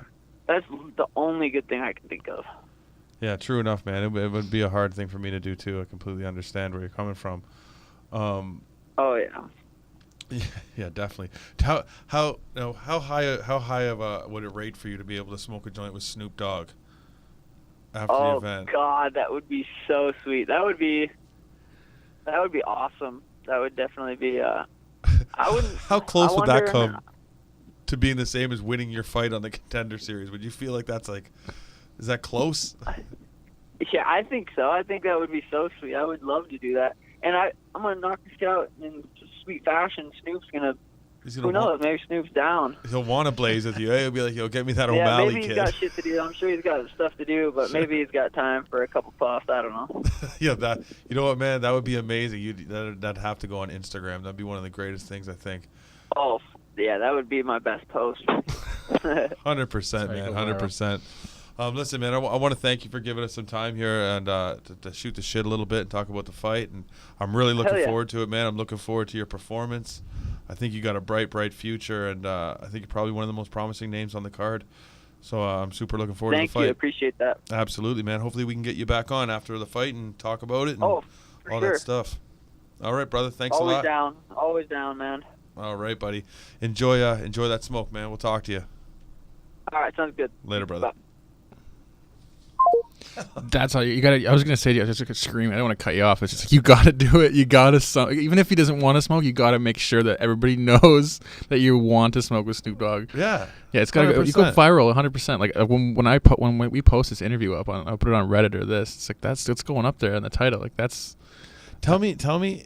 That's it's so. Here's the thing. You know, people are like, oh, like that's fucked up. Whatever. You know, whatever people feel about it. People, But What could be better for this kid's career? Yeah. On the Dana White Contender Series to being the guy who smoked a blunt with Snoop Doggy Dogg after his fight. Also, it's the fact that he is so talented that I believe that the chances of him knocking his opponent out are still high, very high, and like 3 blunts. Yeah, exactly. And if you can do another spinning heel kick, some crazy knockout, and then you just point at Snoop Dogg. We're doing it. We're going for a sesh. There's a whole bunch of things here that are just crazy to me. Like, not only do I want to see, I like O'Malley. Like, I want to see the kid win. No, He's quickly become one of my favorite prospects. I think he's got so much talent. Trains out of the lab. He's training with tough guys. He's in the right place. He's one of those guys you see when you first see him starting moving around. You get that footwork and everything. You know for sure. And then you see his personality. Like he's really a relaxed dude. Like when I remember the first time I talked to him, I was like, do you feel pressure to win when you're undefeated? He's like, no, man. Like I think he might have been high right then. He's like, no, man. He's like, I don't like whatever. You can lose. It could happen. Like I'm not stressing it. Mm-hmm. I'll lose one day. Like had a very super casual attitude towards it. Yeah. And then so he has the personality. He has the skills. Now imagine you throw into that like this guy smoking a blunt with Snoop Dogg after the fight. I'm telling you, this kid will go through the roof. It's the Nick Diaz, the Nate Diaz factor like that. His popularity will go through the roof. People will love him. He will get soaked up by mainstream. Like it'll be ridiculous. Yep. World Star Hip Hop. As soon as you get to that World Star Hip Hop level, you're good to go. 100. I'm keeping it 100 when I tell you I could see this. I see this kid being a superstar. Yeah, no, I agree. 22 years old. Yeah, he has the skill sets. That's the number one thing. Like I don't even question that.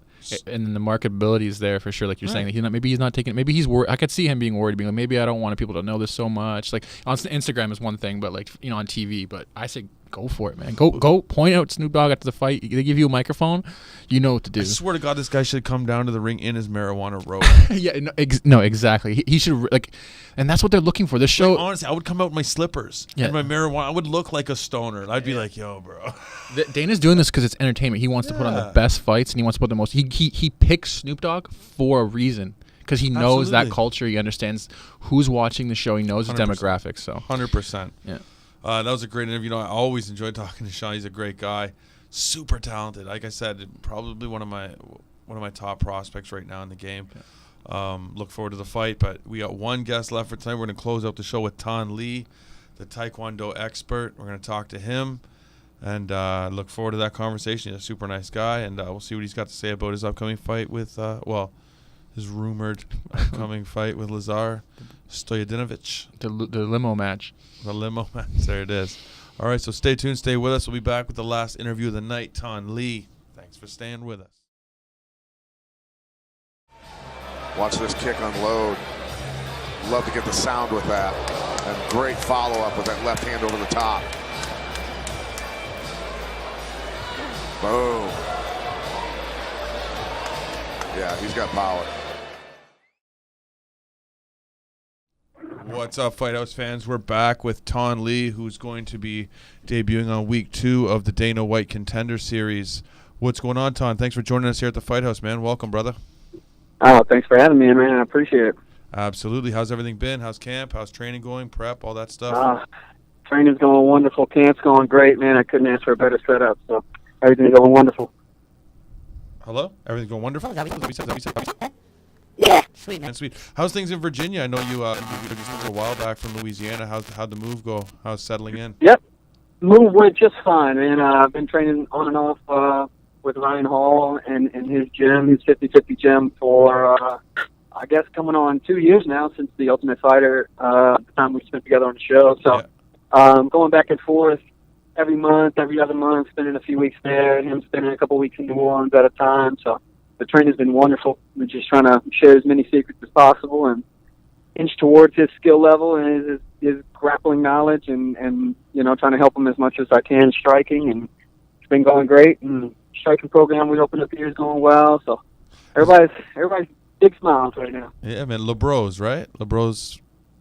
Yeah, the Libros, definitely. Libro, yeah. Sweet. Up here and yeah, man. I've been building that program. Yeah, I've been noticing that on social media, man. You guys are doing some good work out there. I enjoy the videos.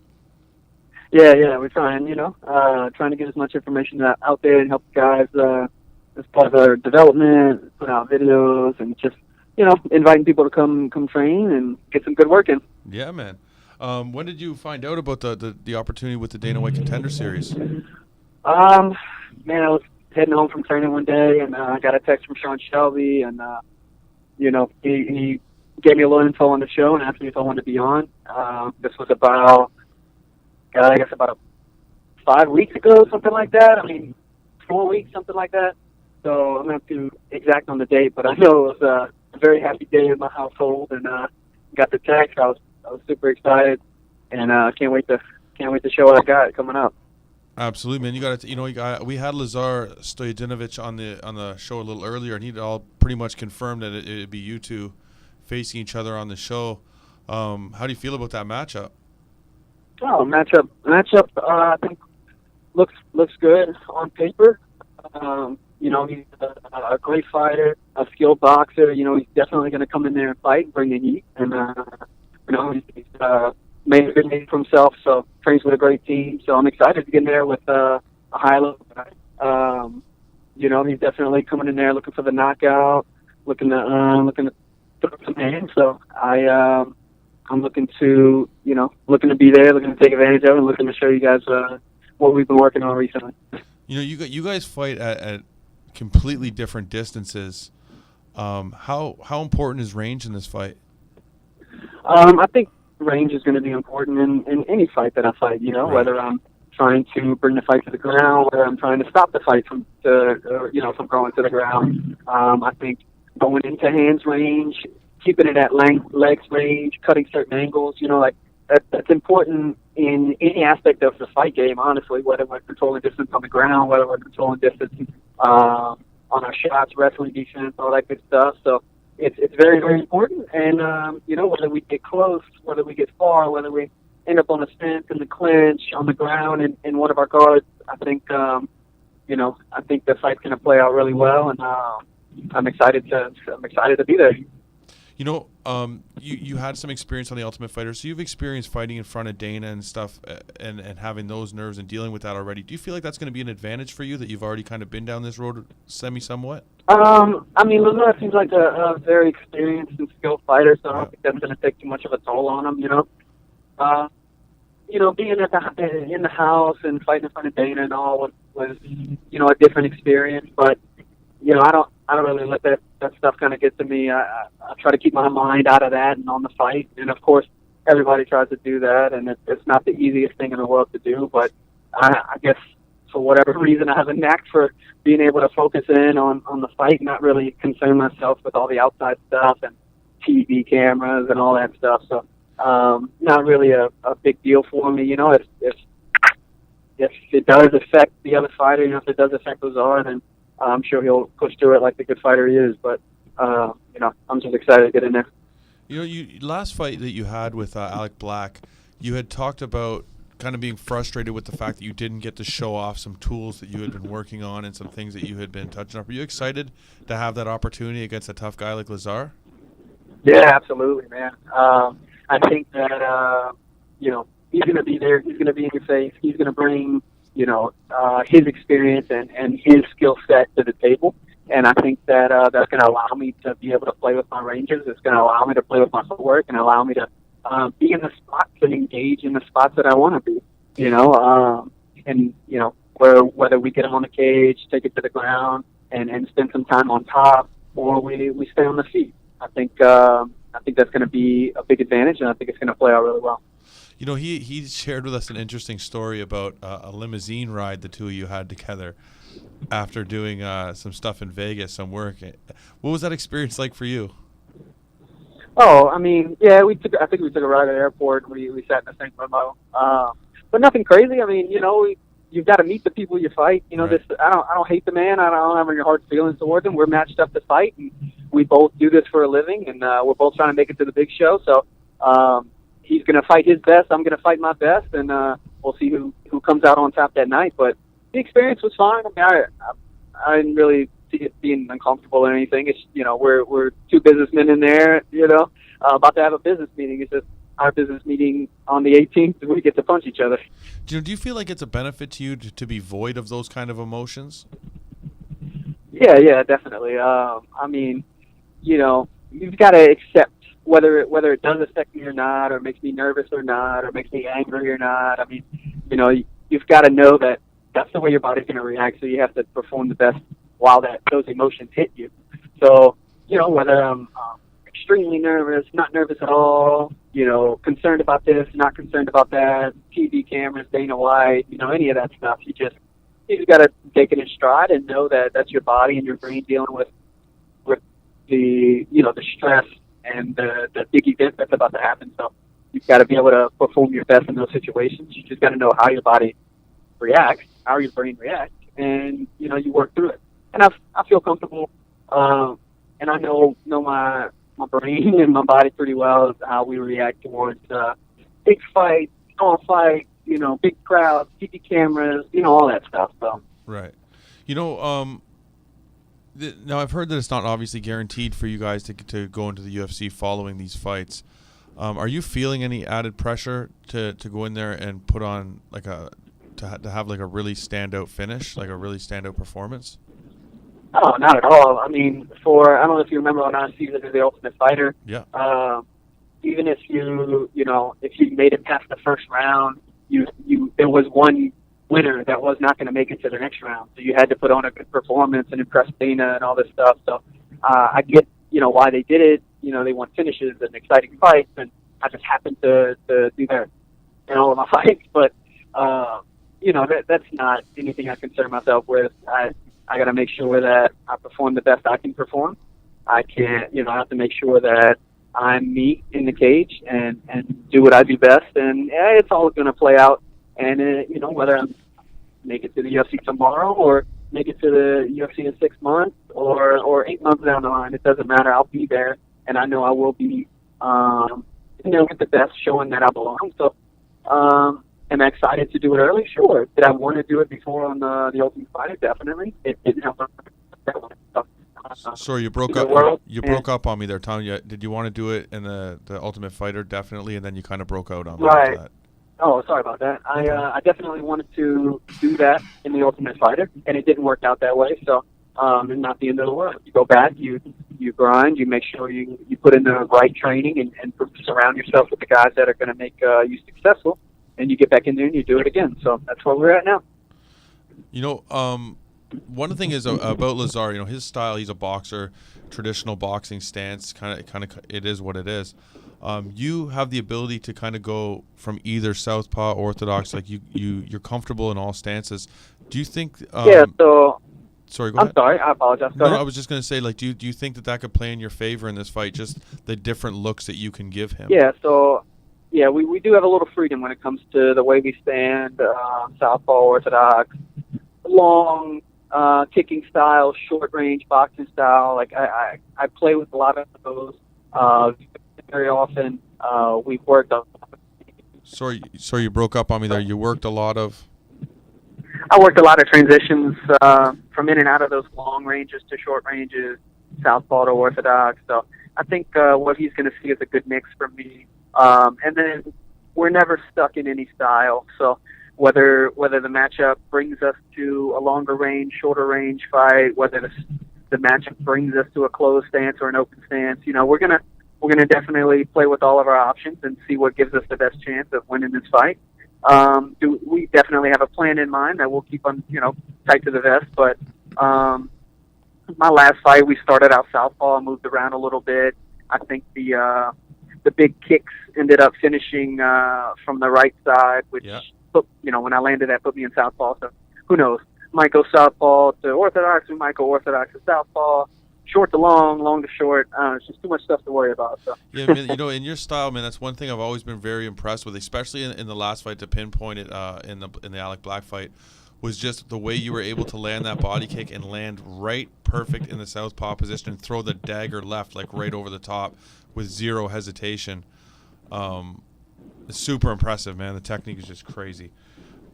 Thank you. I appreciate that. If you look at the punch, I actually was expecting his shoulder to still be in the way. So you'll see the punch kind of have like a weird overhook to it. Yeah. And his shoulder disappeared. I guess the body kick landed a little flusher than I thought it was going to. So ended up working out nice, early night. Definitely, man. And one last question before we let you go here, man. Have you been missing that Louisiana food, that Southern food? Will you been over in Virginia? Oh, always, man. But I got to go back soon for my wedding, so I'll make up for lost time. Don't worry. There it is. Well, congratulations on the wedding, by the way. Well, when's that going down? Okay, the end of July. So fight times and wedding times to party. Sweet, man. Well, listen, sounds like a good month for you, and I want to wish you all the best, man, and really thank you for coming and giving us some of your time here. Super looking forward to this fight. It's probably one of my more anticipated fights of all the cards on the Contender Series, so I really want to thank you, and I look forward to it, man. Best of luck in the cage. I appreciate that. Thank you, man. Thanks for having me on. Of course. Hopefully we can get you back on after, man, and talk to you about the whole experience. Absolutely. Give me a call. Awesome, man. Thanks, Don. Have a great night, man. You too. Thank you. Stylistically, this is probably the best fight. Yeah, because it's a mismatch, you know. It's just they fight at different distance. Yeah. It's really who can force this fight at their distance. Because if Thanh tries to box with him, Lazar's going to win that fight. Yeah, I think. I mean, that's just obviously my. But you can throw mixed martial arts. You can throw a bunch of different techniques at him. Yeah, you set switch stances. He can give him a million looks. You know, like it's. I find it funny though, like that Sean O'Malley was the only one that came out and just said, "Yeah, I'm finishing him in the first round again." You know what I mean? You have like all these guys, and you feel the confidence from Sean, and these guys are both. I guess I don't know. It's weird that from him. It just seems so genuine. Where he's like, "I'm going to do this in the first round." Everybody else is like, "Yeah, I want to do it. I don't want to put the pressure on," But. Yeah. But yeah, it's again the other way that fight's going to be crazy too. Lazar and listen, man, I'm a firm Tommy. believer. Like I mean, sometimes trash talk can go over the top. Sometimes people's confidence can go over the top. Mm-hmm. But closed mouths don't get fed. It's true. You know what I'm saying? Like you got to.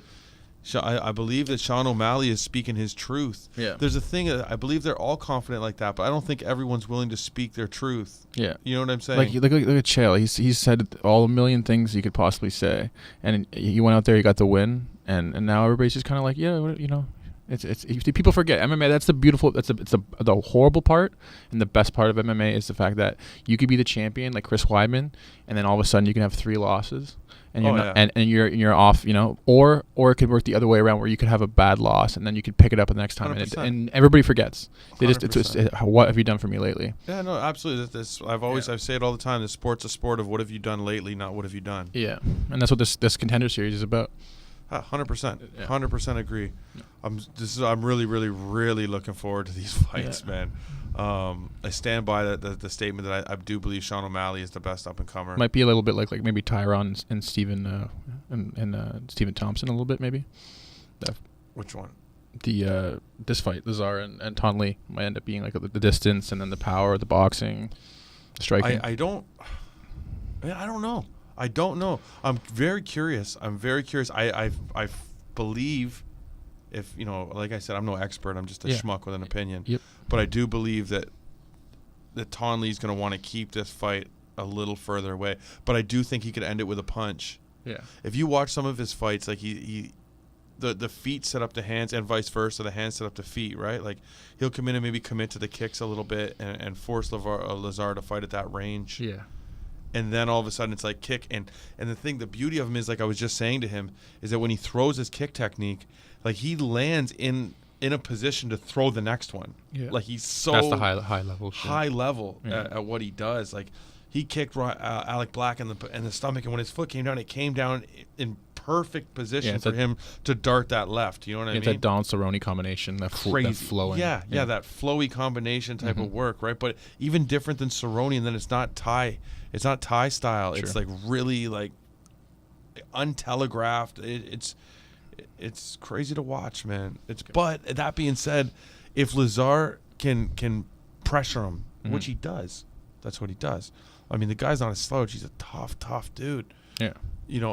Lazar can make him pay. He can make him really hesitant to throw those kicks if he can counter him. Pop. See what happens. Great fights, man. Great fights. Excited, really looking for Casey Kenney too. Yep. Fighting C.J. Hamilton. Yep.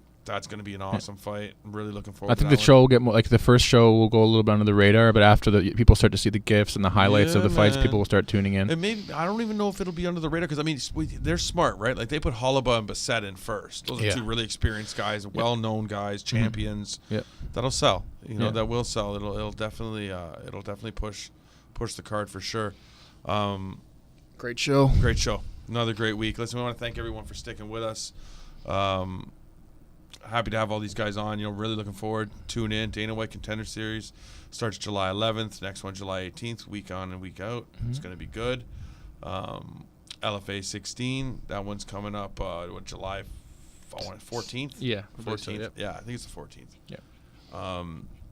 Yeah, going to be good. Stay tuned. We'll be back next week. We'll have another show for you. It's going to be a goodie. Yep, that's episode 16 wrapped up. Episode you are 16. Jason Sutcliffe. I am Jason Sutcliffe, and I'm here with Tristan Kenney. If you say my name, I'll say yours. I'll throw it out there. Thanks for staying with us, guys. Enjoy. Come back next week. We'll have a whole slew of new guests. It's going to be a goodie. Talk to you.